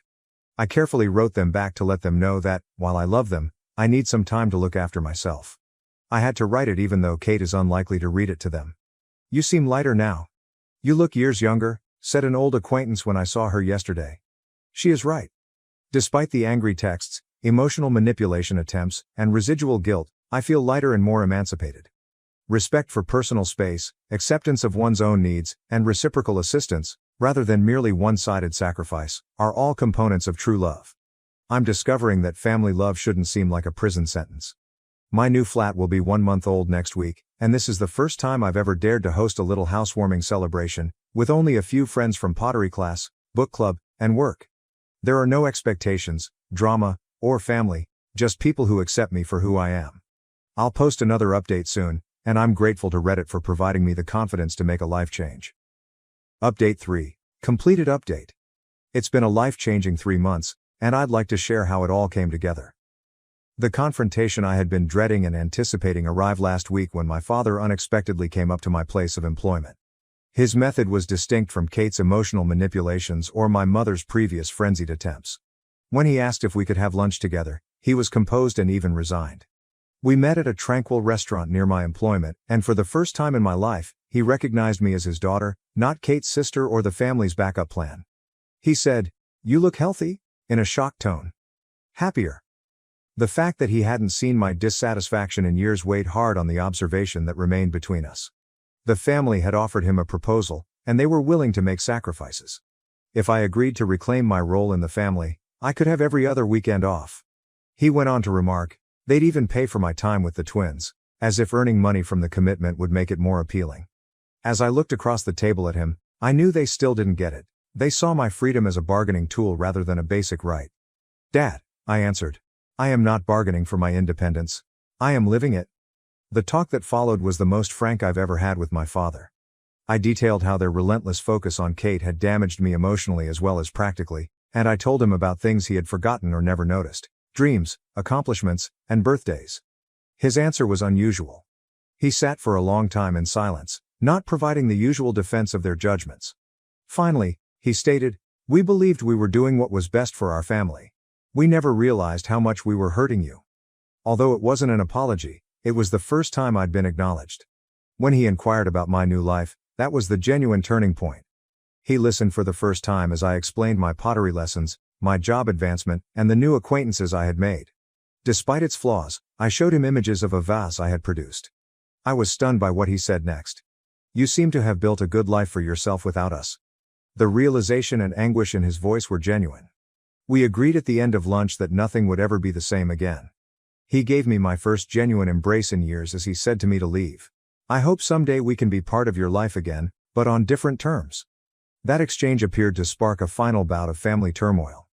Kate has been making passive-aggressive remarks about selfish sisters and broken families on social media because she feels deceived by our father's approval of my decisions. After learning about our lunch, my mother launched a new round of emotional attacks, informing family members that I require an intervention because I am having a breakdown. Their actions, in my opinion, are an attempt to keep control over someone who has finally earned their freedom. The difference is that none of it has the same influence on me as it had before, and my new life has given me a new perspective. My new apartment looks like home now, with my attempts at pottery and images of my chosen family, friends who value my independence and respect boundaries, adorning the walls. I've begun training my less experienced coworkers at work, breaking the vicious cycle of poisonous support that had long entrapped me. My relationship with time has altered the most. I can spend my weekends as I want. I've started learning Spanish, joined a local hiking group, and even began dating someone who respects and loves my boundaries. For the first time, I'm living a life that reflects who I am rather than what my family expects of me. Last Sunday, the twins sent me a handwritten card that was clearly prepared under supervision. It was packed with terrible remarks about how much they miss their aunt. Previously, this would have sent me into a dark spiral of uncertainty and remorse. Instead, I reacted with a loving yet forceful letter, expressing that while I may not be as active in their daily lives, my love for them has not changed, and that sometimes adults need to look for themselves. My therapist says I'm experiencing post-traumatic growth, which means that instead of simply moving on from the past, I'm developing something more strong and wholesome in its place. She's helped me realize that I'm not to blame for my family's dysfunction. The most recent development occurred yesterday, when Kate's husband Jack phoned me to inform me that my attitude has resulted in changes in their family, not to lay blame on me. They have finally hired part-time help to help with the twins, and he has been a more involved dad. Jack believes it is best for everyone, but Kate is having difficulty adjusting. As I write this final update, I'm sitting in my home office, preparing for a business trip next week, something I could never have done in my prior life. Behind my desk, there's a framed quote that relates to my journey. "Sometimes the bravest thing you can do is set yourself free."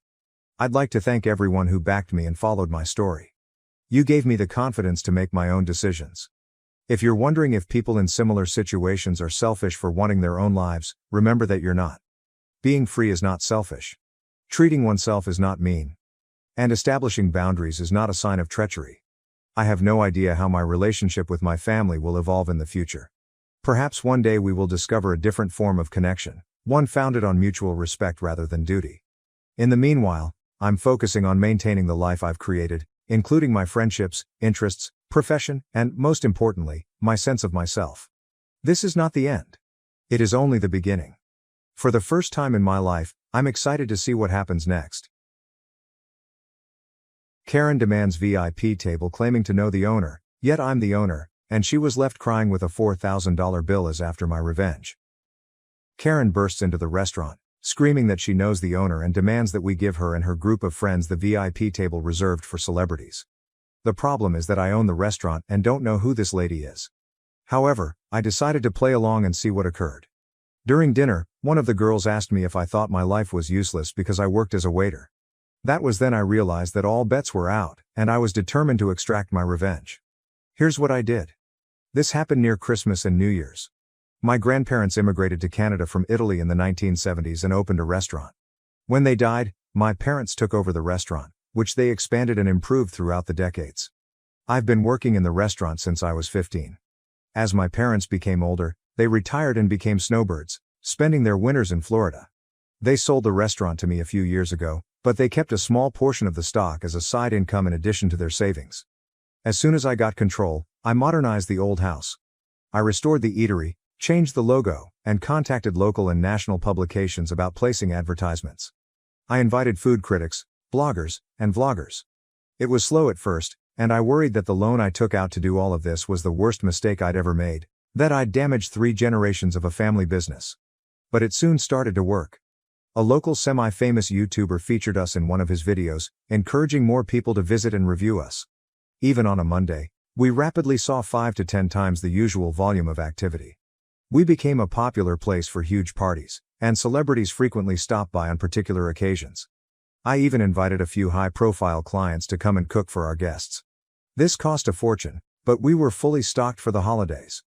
People had to make reservations in July to get a table in December. It took years to reach this stage. When things become busy, I don't just sit in the back office, I'm on the floor doing whatever needs to be done, whether it's greeting customers, bussing tables, or mopping floors. On nights with high-profile guests or events, I don a jacket and take command. One night, 6 women walked in. 5 of them appeared to be in their early 20s, with the leader possibly in her mid-20s. My best guess was that she was the elder sister of one of the females or an older sorority sister to new college students. I was greeting them at the door, and as they approached, Queen Bee Karen was telling the baby Karens how great this restaurant is, how good the food is, and how there might even be celebrities there. When she approached me, she said she needed a table for 6. It was my reply. Of course, can I get the name on the reservation? She stared at me. She replied, "Oh, I didn't make one, but that's fine. The owner is a personal friend of mine. He said he always leaves 1 or 2 tables open for special guests, and we can have one tonight." This is true for many well-known eateries, and I've recently done it as well. But I had no idea who this woman was, and she had never mentioned any of this to me. I realized she was attempting to get in without a reservation, but she had chosen the worst person to do so with. I informed her, "I'm sorry, but we can't seat anyone without a reservation. As you can see, we have no seats available." I didn't want to go full out and say, "I'm the owner, and we have never spoken before, so I never promised you anything," but I also didn't want to disgrace her in front of the other girls she was with at the moment. She then told one of the other girls to snap a photo of me. She stated that she would communicate with the owner to ensure that I was either cleaning toilets or fired before the end of the week.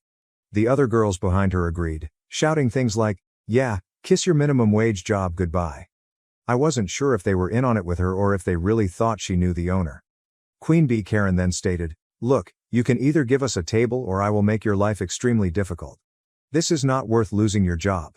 She kept pointing, attempting to demean me, and then saying things like, "Obviously, you aren't anyone here, because if you were, you would know who I am and never try to tell me anything other than yes or of course." She was constantly attempting to push me down and steal the table. At this point, it had been a difficult day for me, and I had 3 options. Number 1, I could inform her that I am the owner and confront her with all of this. Number 2, I could simply hand her the table and let it go. Or, finally, I could show Queen Bee Karen and her minions a lesson. I chose option 3. I smiled at her and replied, "Of course, ma'am, please follow me." I handed her one of the 3 tables we keep open in case a celebrity wanders in, which happens occasionally. I responded, "I apologize for everything, and you are right, it would be simpler just to give you the table." I also informed her that the first 3 rounds of drinks would be complimentary. I sat them down and personally served them. While they were sitting there, I said, "We need one of your credit cards and IDs just to keep on file, and we'll return them to you before you leave." Queen Karen gave me her card and told the baby Karen minions, "Tonight is on me." I took their orders, gave them their complimentary beverages, and warned them that due to our busy schedule tonight, the food may be delayed. The females were solely concerned about the free drinks. They ordered 3 rounds and still hadn't received their food. They ultimately called and requested me to look into it, all while giving me the worst attitude since they arrived. I assured them I'd look into it, but also asked if they needed more drinks. They ordered 2 more rounds. They were sloshed by the time the appetizers arrived, having spent most of the night drinking on an empty stomach and nibbling salads. As the dinner arrived, additional drinks were ordered. What these females didn't realize was that they were sitting at our VIP table, which generally costs a few $1,000s, but I didn't charge them. Except for the first 3 rounds, I charged them for the highly expensive cocktails they consumed throughout the evening. Furthermore, the table they were sitting at was VIP, as previously indicated, hence the menus differed. Prices are not listed on these menus. This is a restaurant industry trade secret. They also served higher-end menu items including white truffle, black caviar dinners, and specially imported West Coast oysters, among others. At one point during the night, I honestly started to wonder what I was doing. I was scared I was going too far with these poor girls. They might not know any better. But there were moments during the night that cheered me, such as when one of the baby Karens asked whether I thought my life was useless because all I ever did was serve. Also, one of the other employees told me that they were plotting ways to mess with me, believing that they could do so whenever they wanted and that I would always give them a table. I heard them say, "He's cute, but I wouldn't date a waiter like that. He's such a pushover." There were more comments like that throughout the night, so I continued their life lesson. By the end of the night, each female had racked up a bill of $500 to $600.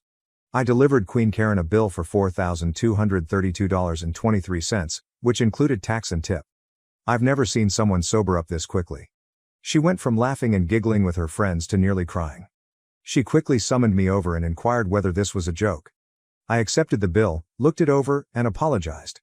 "I will get you the correct bill amount." Again, she appeared absolutely relieved, as if she had received someone else's bill, and called me a effing idiot, before continuing to chat to her friends. When I returned to give her the correct bill, she flipped out again. It was simply a question. "Is there something wrong with this bill that you did not order?" She and the girls were startled and went over every line of the bill, even the first few lines, which described their original 3 rounds as complimentary. They then took out their phones and went over everything 100 times, totaling everything up. Queen B, apparently shocked, just replied, "1 second, I need to use the restroom." Part of me thought she'd dine and dash and leave baby Karens with the bill, but I quietly reminded her that we had her ID and credit card, without being too obvious. I was concerned that she would run out of money. 10 minutes later, she comes with new makeup, plainly crying, and tells me about how bad the food was, how terrible the drinks were, and so on, demanding that I at the very least cut the price in half. She went on to add that the baby Karens would help, despite the fact that she had already told them that the night was hers. Then, as if a bright bulb went off in her head, she brought up her purported relationship with the owner once more, as if it would give me extra impetus to cut the price in half. I grinned as I told her, "No, simply no, I cannot change the bill." She pulls out her phone and shows me a string of text messages from someone named after my restaurant, followed by the term owner. I immediately understood what she had been doing in the bathroom, most likely changing one of the other Karen minions' contact names and deleting previous texts to build this new script. I went through the messages and clicked on the contact information before telling her, "That's not the owner's cell phone number." Her reaction was, "He has multiple phones for business, of course. You don't know all of his phone numbers." I said, "How about this? If we call him and he says it's okay to take 50% off the bill, then I'll do it." Her response was to start raving and screaming, which grabbed the attention of the few remaining customers, and I realized it was time to finish this. I told her in a less sympathetic tone, "Cut the crap, little girl.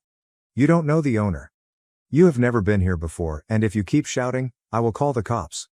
Her tone shifted as she tried to justify herself as best she could. My response to her pathetic retort was, "My grandpa founded this restaurant. My family has been conducting this business for centuries. I've been working here for almost my entire life. I am the sole proprietor of this restaurant, and I have never seen you, heard of you, or promised anything to a stranger I've never met before tonight." The little Karens were frozen and unsure how to respond. Queen B was in tears. I said, "Now I've given you the table you requested? One of these specially reserved tables for high-end clients that I didn't charge you for, as well as 3 rounds of complimentary cocktails. If you don't pay your bill, I'll phone the cops and give them your ID." Karen signed the bill in tears, and the tiny Karens grabbed into their wallets and handed her the cash they had, which was probably a couple $100s, with the promise to reimburse her more. 2 days later, an agitated man enters my restaurant and insists that one of my bartenders speak with me. I was in the back office working, so he had to wait about a half hour. She was with him, but she kept her head down. I took them both to my office and showed him clips from the security cameras, which had especially good audio because they were in the VIP section. We needed to keep accurate records in that area due to previous unrelated mishaps. I showed him most of it, their remarks, orders, and everything. After everything was said and done, he hurried out with her, shouting at her the whole time. I haven't seen or heard from any of them since, but the original bill I handed them, which did not contain the $120 oysters, is framed on my desk. As a side note, I did not lose as much money at the table and during 3 rounds of drinks as you might assume. I didn't lose anything since I didn't expect to gain anything at all. The expense of the lunch and accompanying drinks more than made up for the first 3 rounds losses. So, now that you've learned everything, am I the jerk? Aside from the money, trying to bully their way into grabbing a seat, and avoiding paying the bill, the Karen's perspective on the world was probably the most astounding aspect of the incident. That one statement about the OP's original poster's ineptitude as a waiter really jumped out. It appeared that OP was about to abandon his entire vengeance scheme, but one of the baby Karens questioned him if he felt his life was pointless because all he had become was a waitress. That has to be one of the most ridiculously entitled perspectives we've ever seen on this channel. It may not be as thrilling or insane as some of the other stories, but the fact that she perceives the world in this manner is plain sick. There is nothing wrong with having a job, regardless of your income. This happens frequently with jobs like janitors, and I loathe it when people think they are superior just because they do not work in those roles. There's nothing wrong with becoming a janitor. I don't understand the thinking, but in this case, she not only feels that way, but she also wants to humiliate him for having a difficult job, such as being a waiter, or so she thinks he is doing. Another thing. I'm glad this tale ended on a relatively positive note, with the father seeking to reverse the situation but becoming more upset with his daughter than the restaurant owner. The only thing that frightened me was that the restaurant was recording audio from the people sitting at that table. I'd probably avoid going to a restaurant if I knew my conversations were being recorded. Anyway, I'm pleased everything worked out for the OP, but please tell me how you would have handled the situation if it had been your business and these were your customers. Was the OP a jerk, and why?